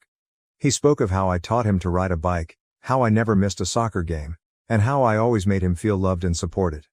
Adam then let forth a bombshell. He told the court David's mother and dad had been attempting to guide him on what to say. Late at night, he claimed he overheard them strategizing how to make me appear worse. They had advised him to say I was often furious and exhausted, that I didn't give his schooling any thought, and that I was negligent. Adam declared he couldn't carry on with it. He knew it was untrue and couldn't lie about the guy who had been at his side all of his life. He even brought up particular exchanges he had heard Rebecca and David talking about how to falsify the facts and testimonial proof against me. The courtroom went still. On Rebecca and David's faces, I could sense shock. Attentively listening, the judge asked Adam several questions to help him to define what he had heard and experienced. Adam told the judge about a conversation he had overheard in which David proposed they bribe some of my colleagues to testify. I regularly complained about Adam or seemed uninterested in his life. Rebecca had been initially reluctant, he added, but David persuaded her it was essential to guarantee they would win. He also recalled overhearing them talk about coaching Adam's teachers to say, "I never showed up for parent-teacher conferences," which was untrue. Though it meant missing business, I had always made time for those. Adam said he missed me and our life together and felt afraid and perplexed by all of this. The hearing's whole tone changed following Adam's testimony. The judge directed Rebecca and David to look into their activities, including efforts at manipulation of a minor's testimony. Their attorney seemed uncomfortable, and I could see Rebecca and David furiously speaking to one another. Reviewing all the evidence and Adam's testimony, the court spent several days. Among the longest days I have ever lived were those. After hearing Adam, I was encouraged. However, I also felt afraid to allow myself hope things would turn around. At last the day arrived for the judge to render his ruling. As we gathered in the courtroom, I was a frightened wreck. The judge began by noting that he had given great thought to all the data offered as well as Adam's testimony. While financial stability is crucial, he noted, a child's best interests are determined by other factors as well. He noted that even though it meant working 2 jobs, I had regularly met Adam's needs. He noted that I had always made time for what mattered most in Adam's life and complimented my commitment to his schooling and extracurricular activities. Regarding Rebecca and David's attempts to control the case and guide Adam's evidence, the court also expressed great worry.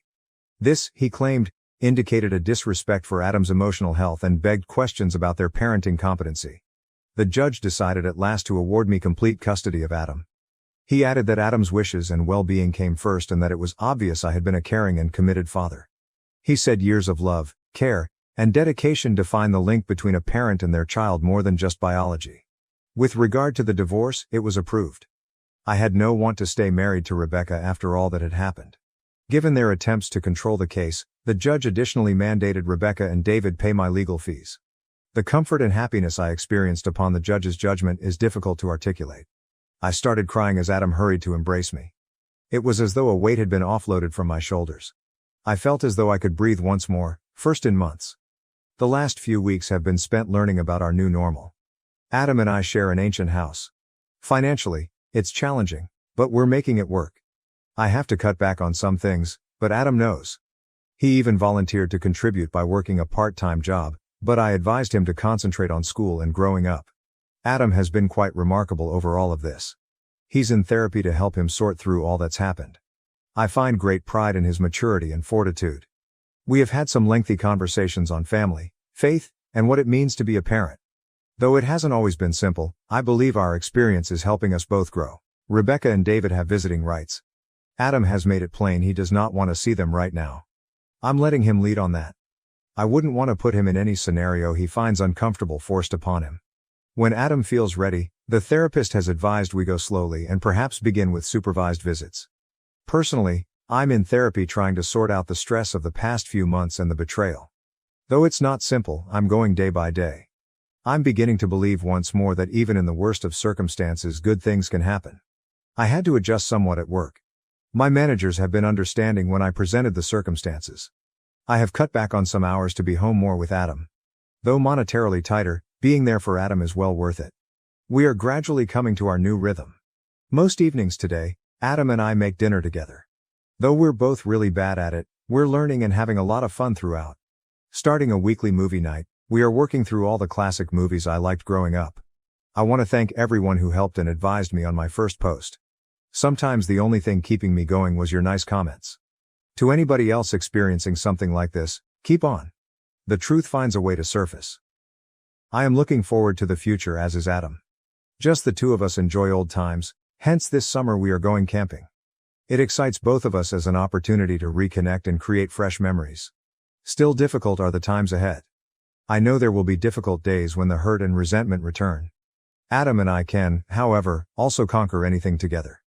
We shall always have each other no matter what. I appreciate it all once more. It implies more than you're aware of. Here marks fresh starts and the family we will pick. Mom abandoned us, leaving me to raise my brother. Now she's dying and needs my kidney. My brother pleads for me to save her. What should I do? I, 29F, need some outside ideas since I'm in a terribly mess up state. Saying no will cause our family balance to be destroyed, and I'm under pressure to give a kidney to my estranged mother, 52F. We learned my mother's kidneys are failing last month. She must start dialysis, which is not ideal long term, according to the experts. She needs a transplant right away. Out of the two children of my mother, I am a perfect match and Ezra, my brother, is incompatible. They tested me and my brother. There is really crazy pressure to donate. Saying it's a chance to heal our family and atone for Mom, Ezra is asking me to do it. He doesn't understand that I am not the one who left. I am not interested in healing anything.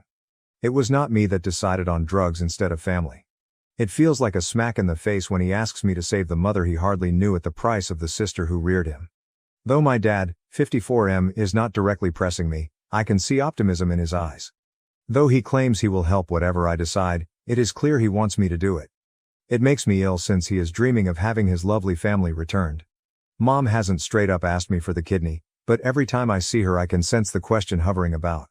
Part of me wants to scream at her and find out where this worry originated throughout my 13-year raising of her child. Knowing her life is in my control, another element seems strangely strong. Here's a little background since, although you might assume I'm vengeful, I am not. My mother disappeared from my life 16 years ago along with my brother. He was 5 years old and I was 13. She was hooked on drugs, and one day she simply disappeared, leaving our dad. Dad made every effort, but he had to work insane hours to have food on the table and a roof over our heads. Dad always worked, hence I essentially had to raise Ezra. At 13 years old, I was helping him with homework, making sure he ate, and trying to explain Mom's absence from the scene. It sucked, massive scale. I was so busy playing Mom, so I missed out on childhood.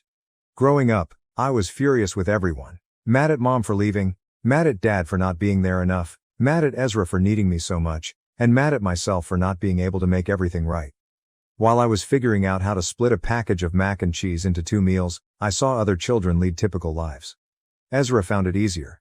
I confirm this. Though it meant I could not. I wanted him to have as normal a life as possible. I concealed my own tears so I could clean his, lied to him about why we cannot afford things, acted as though everything was fine when Dad and I were hysterical about finances, and so on. It was abundantly evident as we grew older how different our early years were. Ezra went sports and hung out with friends.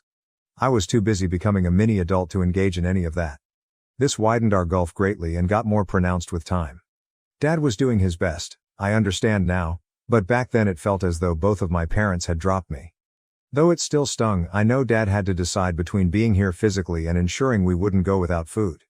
During my teens and early 20s, I was messy. I drove people away, made poor mistakes, and partied too excessively. Starting to handle all this baggage required years of therapy. Things improved when I met my 31M hubby.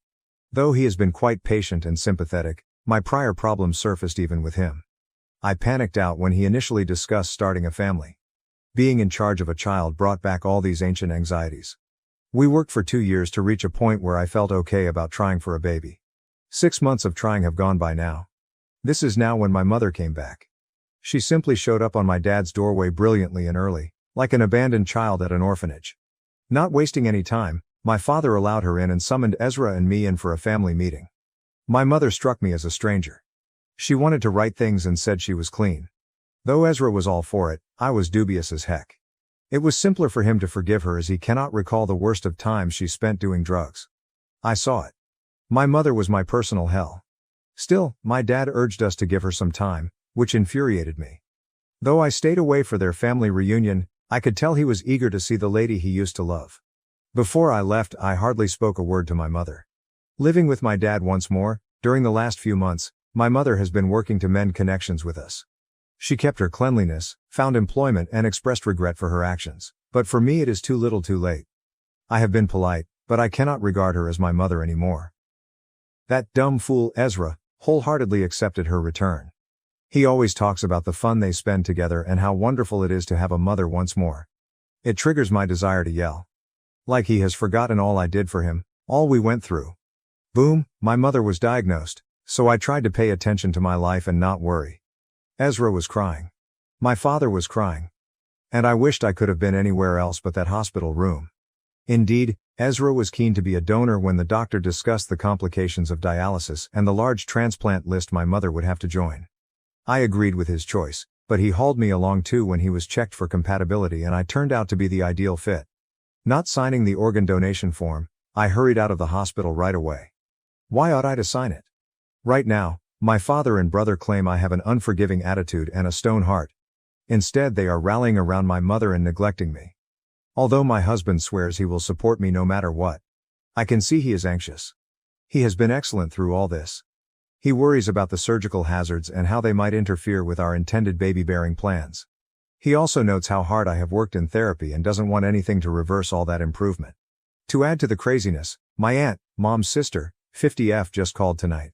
She told me what was a bombshell of sorts. She hasn't forgiven my mother for leaving everyone either. Turns out Mom had been cheating on Dad with a married man and had been pregnant, thus leaving us was not only due in part to drugs. She departed to have the kid and a fresh life, bailing on us once and permanently blaming drug addiction as justification. Though I really don't know how that worked out or why she came back, learning this has opened all the old scars. Mom departed when she had a decision to stay as well as when she abandoned us. I might never run upon a half-sibling out there wherever. I'm still trying to make sense of it. I haven't yet told anyone else in the family about this. Knowing this secret together with all the renal pressure is making me crazy. Thinking about my terrible upbringing and wondering whether I missed some indicators, I stay up all night. I'm wondering every sacrifice I made, every part of my youth I gave up, and how it compares to what I now know about Mom's actual leaving motivation. Ezra is clueless on any of this fresh material. He keeps urging me to donate the kidney, discussing family responsibility and how this could fix everything. But all I can think of is how he got to have a childhood while I was busy parenting him. Dad likewise doesn't know. He seems all soft about Mom once more, and it makes me want to shake him and remind him of all the misery she caused. I am rather conflicted. It almost seems too much to consider having major surgery and forfeiting an organ for someone who decided to drop me. I consider the hazards and how they might skew my odds of becoming pregnant. Already, I have given up so much for this family. My youth, my opportunity to be a normal child, my sense of security. Giving up a bit of my body seems excessive. The villain is me right now. What then, Reddit, is the outcome? Am I the hole for turning down to donate my estranged mother my kidney? Is my attachment to the past excessive? I am the only one who recalls how terrible things actually were and the only one who paid Mom the whole cost for her decisions. This is drowning me with decisions. Every decision seems bad in some capacity. How can I manage this unworkable scenario without totally losing my sanity? Help me right here on Reddit. Update 1. Hi Reddit, I expected no one would interact with this post, hence I intended to delete it 24 hours later. The volume of upvotes and comments this is getting is ridiculous though. I would like to first thank everyone for their opinions on my circumstances. Reading through all of it has given me something to consider. Though I have to be honest, some of the comments urging me to forgive and forget really irritate me. I value those who took the time to grasp my viewpoint. I understand Ephesians 4:32, be kind and compassionate to one another, forgiving each other just as in Christ God forgave you. Though a great concept, you know what? Sometimes forgiveness is more complicated than a Bible chapter. Not only did my mother's actions affect one day or 1 week, they molded my whole life. I lost my childhood, my sense of safety, and my faith in the people meant to be watching out for me. You cannot just wipe that with a hug and some kind words. And to all those arguing, but she's your mother. Biology does not always inspire love or respect. Sure, my mother delivered me, But I am the one who had to grow up too quickly and had to be a mother to my younger brother when she cannot be bothered. When she was out high and leaving her children to fend for themselves, where was all this family is everything conversation? Look, I'm not aiming to be resentful or nasty. Despite all she has put me through, I am attempting to safeguard the life I have created. A few of you have mentioned complete family therapy. When she returned first, we tried that. It did not miraculously make everything right. Although my mother said all the right things and shed tears, it did not undo years of struggle and desertion. Many of you have brought out the dangers of kidney donation, and I value that. It goes beyond the procedure itself to include long-term consequences. Suppose I have issues that compromise my capacity for childbearing. What happens if I need kidneys later in life? For someone who didn't give second thought to sacrificing me, am I meant to give my health and maybe my future? My hubby has heard me discuss all of this. He reminded me that I had nothing to owe anyone. Not even my mother, so it's acceptable to give my own well-being top priority. The thought of compromising that for someone who has been more of a stranger than a mother is simply too much. We are still trying for a baby. My family's pressure hasn't let up. Ezra has been text-blowing my phone with messages ranging from extreme rage to guilt-tripping. He even ventured to remark that I would be no better than Mom was when she left us if I let her die. That one hurts. I cannot lie. Dad has been more subdued, but every time we speak he sounds disappointed. They seem to have all forgotten what I went through, what we went through. And then there is my mother. At last she plucked the bravery to give me a straight call. I let it drop off to voicemail. Her message was difficult to hear. She was crying and telling me she is afraid of dying even though she knows she does not deserve my support. Though a large part of me remembered all the times I was terrified and alone due to her choices, part of me wanted to reassure her. Regarding what my aunt revealed regarding Mom's affair and the baby she turned over, I still haven't told anyone. Every time I consider bringing it up, I picture Dad's expression. How it would destroy Ezra's recently discovered relationship with Mom. But hiding this is eating me inside. Carrying the weight of her mistakes, it feels like I am shielding her all over once more. This update most likely makes me sound frigid and merciless. Maybe I am. I am exhausted yet as well. Weary of having to be the one who must be strong and sacrifice-bearing. I want to put myself first for once without feeling bad about it. That's where I am right now. Still conflicted, still aching, still unsure about the correct course of action. Though it means playing the villain in everyone else's life, I am striving to stand my ground and give my own health and happiness top priority. I appreciate it. Still, thank you for listening, Reddit. Though I'm not sure what I'm going to do yet, knowing there are individuals out there that understand even just a small bit helps more than you could possibly imagine. Update 2. Sure Reddit. Though I realize it has only been 2 days, I am here with another update and things have become even more disorganized. Recall how Ezra stated had been blowing my phone? He realized though, messaging was insufficient. Yesterday he showed up to my residence without warning. While I was at work, my spouse was home finishing some job-related duties. My husband claims Ezra broke into our house yelling about Mom's worsening illness and how the doctors said time was running short. Saying he would pull me to the hospital personally should he have to, he insisted on knowing where I was. Bless him, my husband attempted to cool Ezra down. Ezra wasn't having it, but I was at work and this wasn't the way to handle things. He charged my spouse of poisoning me against Mom, of turning me against my family. Things grew hot, and Ezra actually swung at my husband. Fortunately, my husband avoided it, but he had to physically restrain Ezra to prevent him from ruckling the apartment in search of me. It grew so nasty that one of our neighbors phoned the police. I arrived home exactly as the cops were leaving. Our living room looked like a tornado had hit. My husband had a bruise on his jaw where Ezra had landed a blow. Though Ezra departed when the police arrived, the harm was done. I was startled. I raised a different younger brother here. This was not the child I would have sacrificed all for. It was like viewing the output of a stranger, and a violent one at that. I hoped to gently talk some sense into Ezra when I called him. I raised him not expecting him to be behaving this way. Great error. He grabbed her and began yelling at me. Every name in the book he called me, accusing me of being self-serving and of not thinking about family. Then he said something I will never forget. I'll never forgive you if Mom dies because of you. You will be dead to me, exactly as you are allowing her to die. I hung there. I was not able to breathe. It seemed as though all of my darkest concerns were realized. Choosing Mom above me, the brother I reared, the one I thought would always have my back, was doing. I disintegrated, full on ugly crying, unable to catch my breath. My husband carried me through it, but I sensed he was also disturbed. We are being pulled apart in general from this. To aggravate things, my dad phoned this morning. Ezra reportedly told him a distorted account of events in our residence. Dad now believes I set my husband on Ezra, that I am the one generating all this conflict. He really had the arrogance to claim that none of this would be happening if I just quit being obstinate and gave the kidney. I vanished. I shared with him all about Mom's infidelity. About the baby she turned over, about her decision to leave us. How it was not only the narcotics. I told him how I had been holding this secret, shielding Mom even now, after everything. I told him it was also his fault and that I'd been furious all my life. On the other side of the line, for what seemed like eternity, there was quiet. I then listened to a sob. I had only seen my dad break down perhaps twice in my lifetime. He continued to apologize, stating he didn't know, he should have been there more. I felt terrible. I would have hurt him all over once again in trying to defend myself. But somewhere else I felt relieved as well. At last, someone else was dragging the weight I had carried all my life.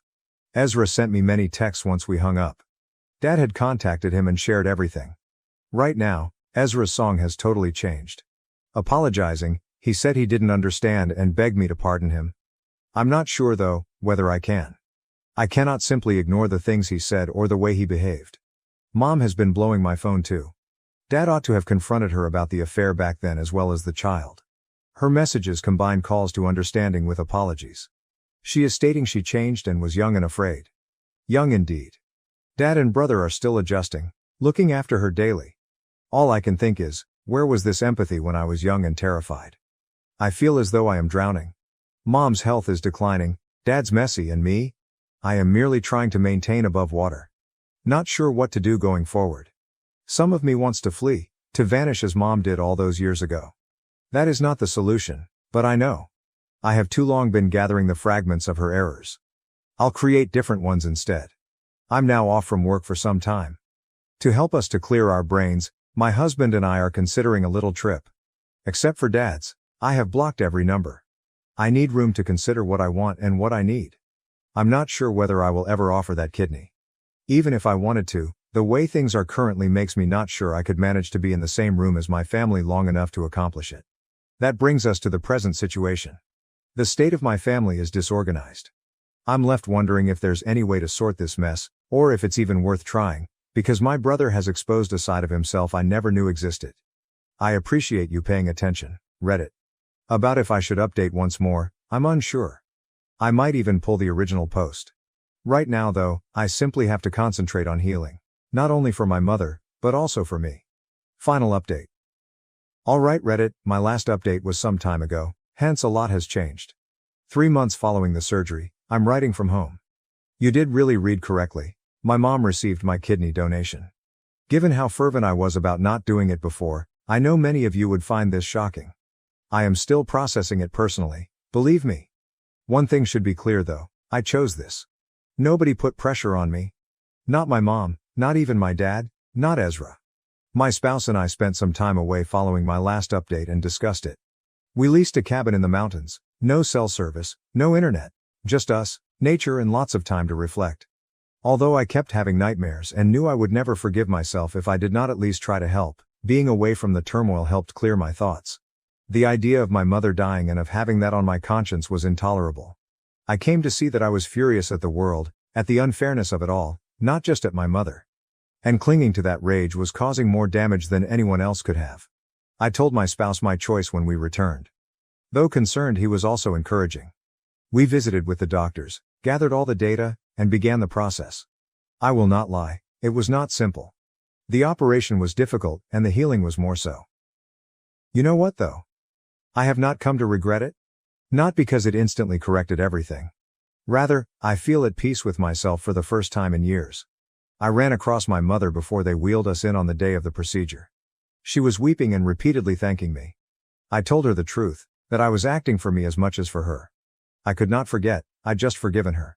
I hoped she would recover, but I saw no future in which we would live near together. Though she understood, that wasn't what she wanted to hear. Though some things are better left unknown, I wanted to question her about my sister. We hugged, a true hug, not the uncomfortable ones we had exchanged since she returned. In several respects, it felt like a farewell. I am rebuilding our friendship with Ezra. He sincerely apologizes for his actions. Though sluggish, it's an improvement nonetheless. He is beginning to see the sacrifices I made and recognizing that his recollections of our childhood don't tell the complete picture. Parents, Dad.